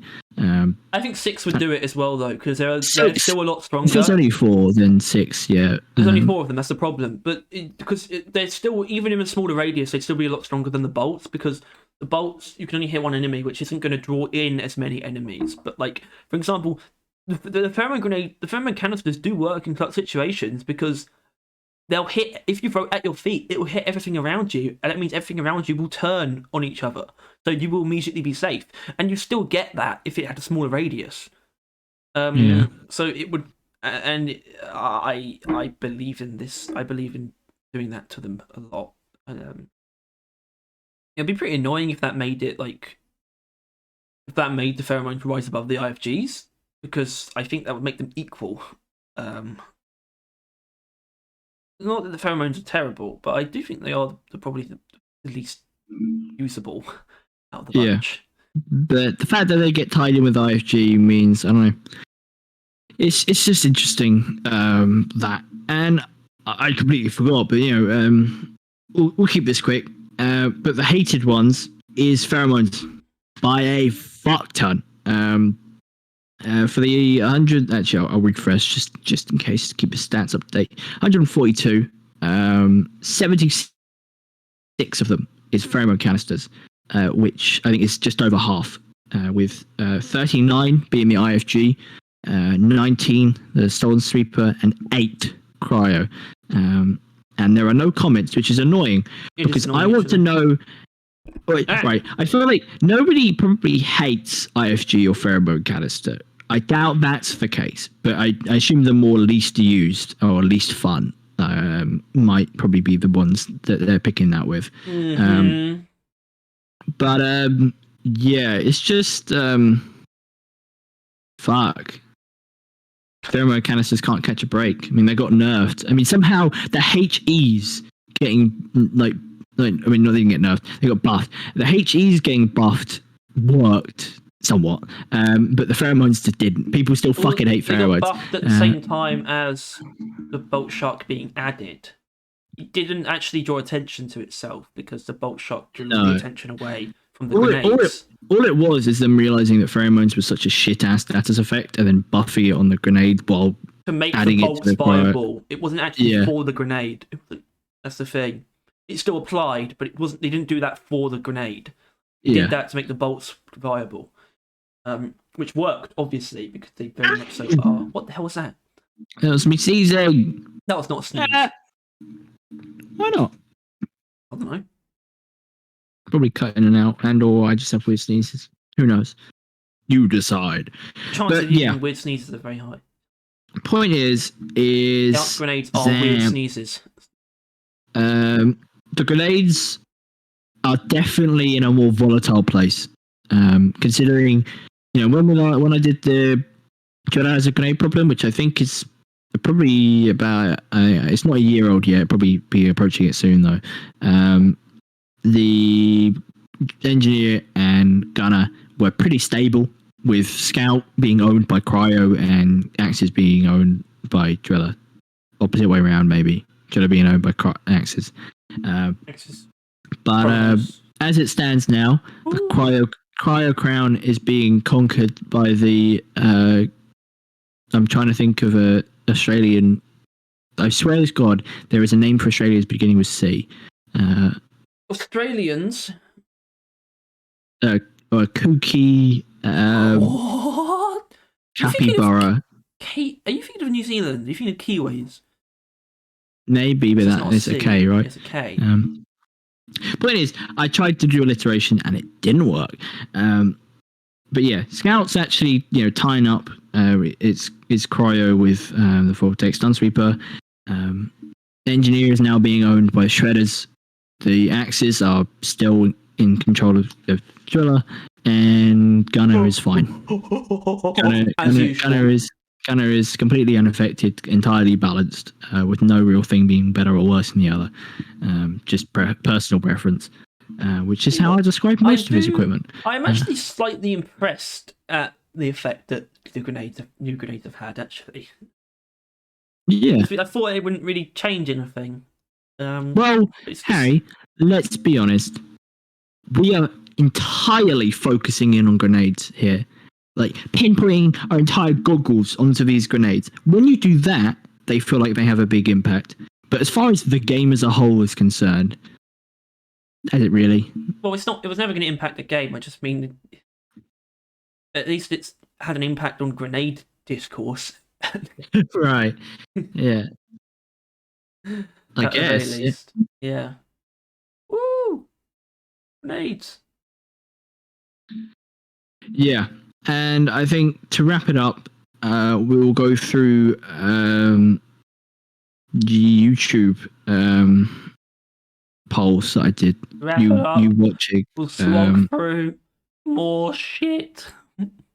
It literally it'll just be our fan base, which I don't think will be too different. And then we'll sign off.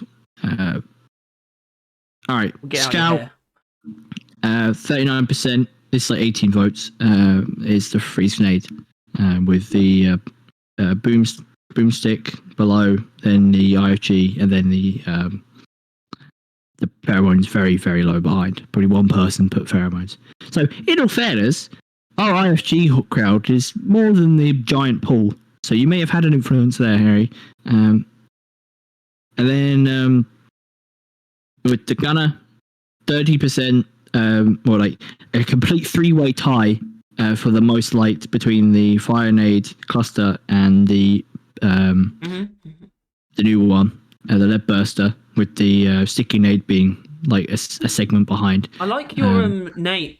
I'm gonna look at these names. IFG is the orb. Cryo grenade is the freeze ham. I was going to write hammer time, but you can't put more than 14 letters. Pheromone canister is love potion. Barbie stick. That's just offensive. Gunner, why it's sticky. Molotov, the nade, and the gun nade. Engineer, we got the griddy. Yeah, that's really the only one that I had in mind, and I kind of had to fumble the rest. Which, speaking of, the engineer's actual preferences, B-nade, overwhelming. Overwhelming. And then stem proximities, and I scrolled off it. Then plasmas, and then lures. Lures are the lowest for us, which makes sense. And driller, axes, as you could expect. Then HEs, rippers, and then neurotoxins. Oh, I said NATO sites then. Yeah. Thank you all for watching this. Why did the Scout one have to be just the wireframe pictures? Why is it inconsistent? Because while I was doing the gunner ones, the pictures that I downloaded from the wiki were too big. They wouldn't allow those proportions. So then I copied those ones, and then I realized that would be a lot quicker, so I did that for the scout. So yeah. Thank you I prefer for using those Nauseous. Usually. Oh fuck! I scrolled off The again. neon band. Neon band. The neon bands. All right, that's pissing me off. Why does it keep doing that? Neon bands. Also, I want to say, pretty offensive that you wanted to do a grenade podcast. And I suggested that we do it on. We have a debate about whether grenades should get upgrades or not. I bet this is a way. Oh, that's because I disagree with that.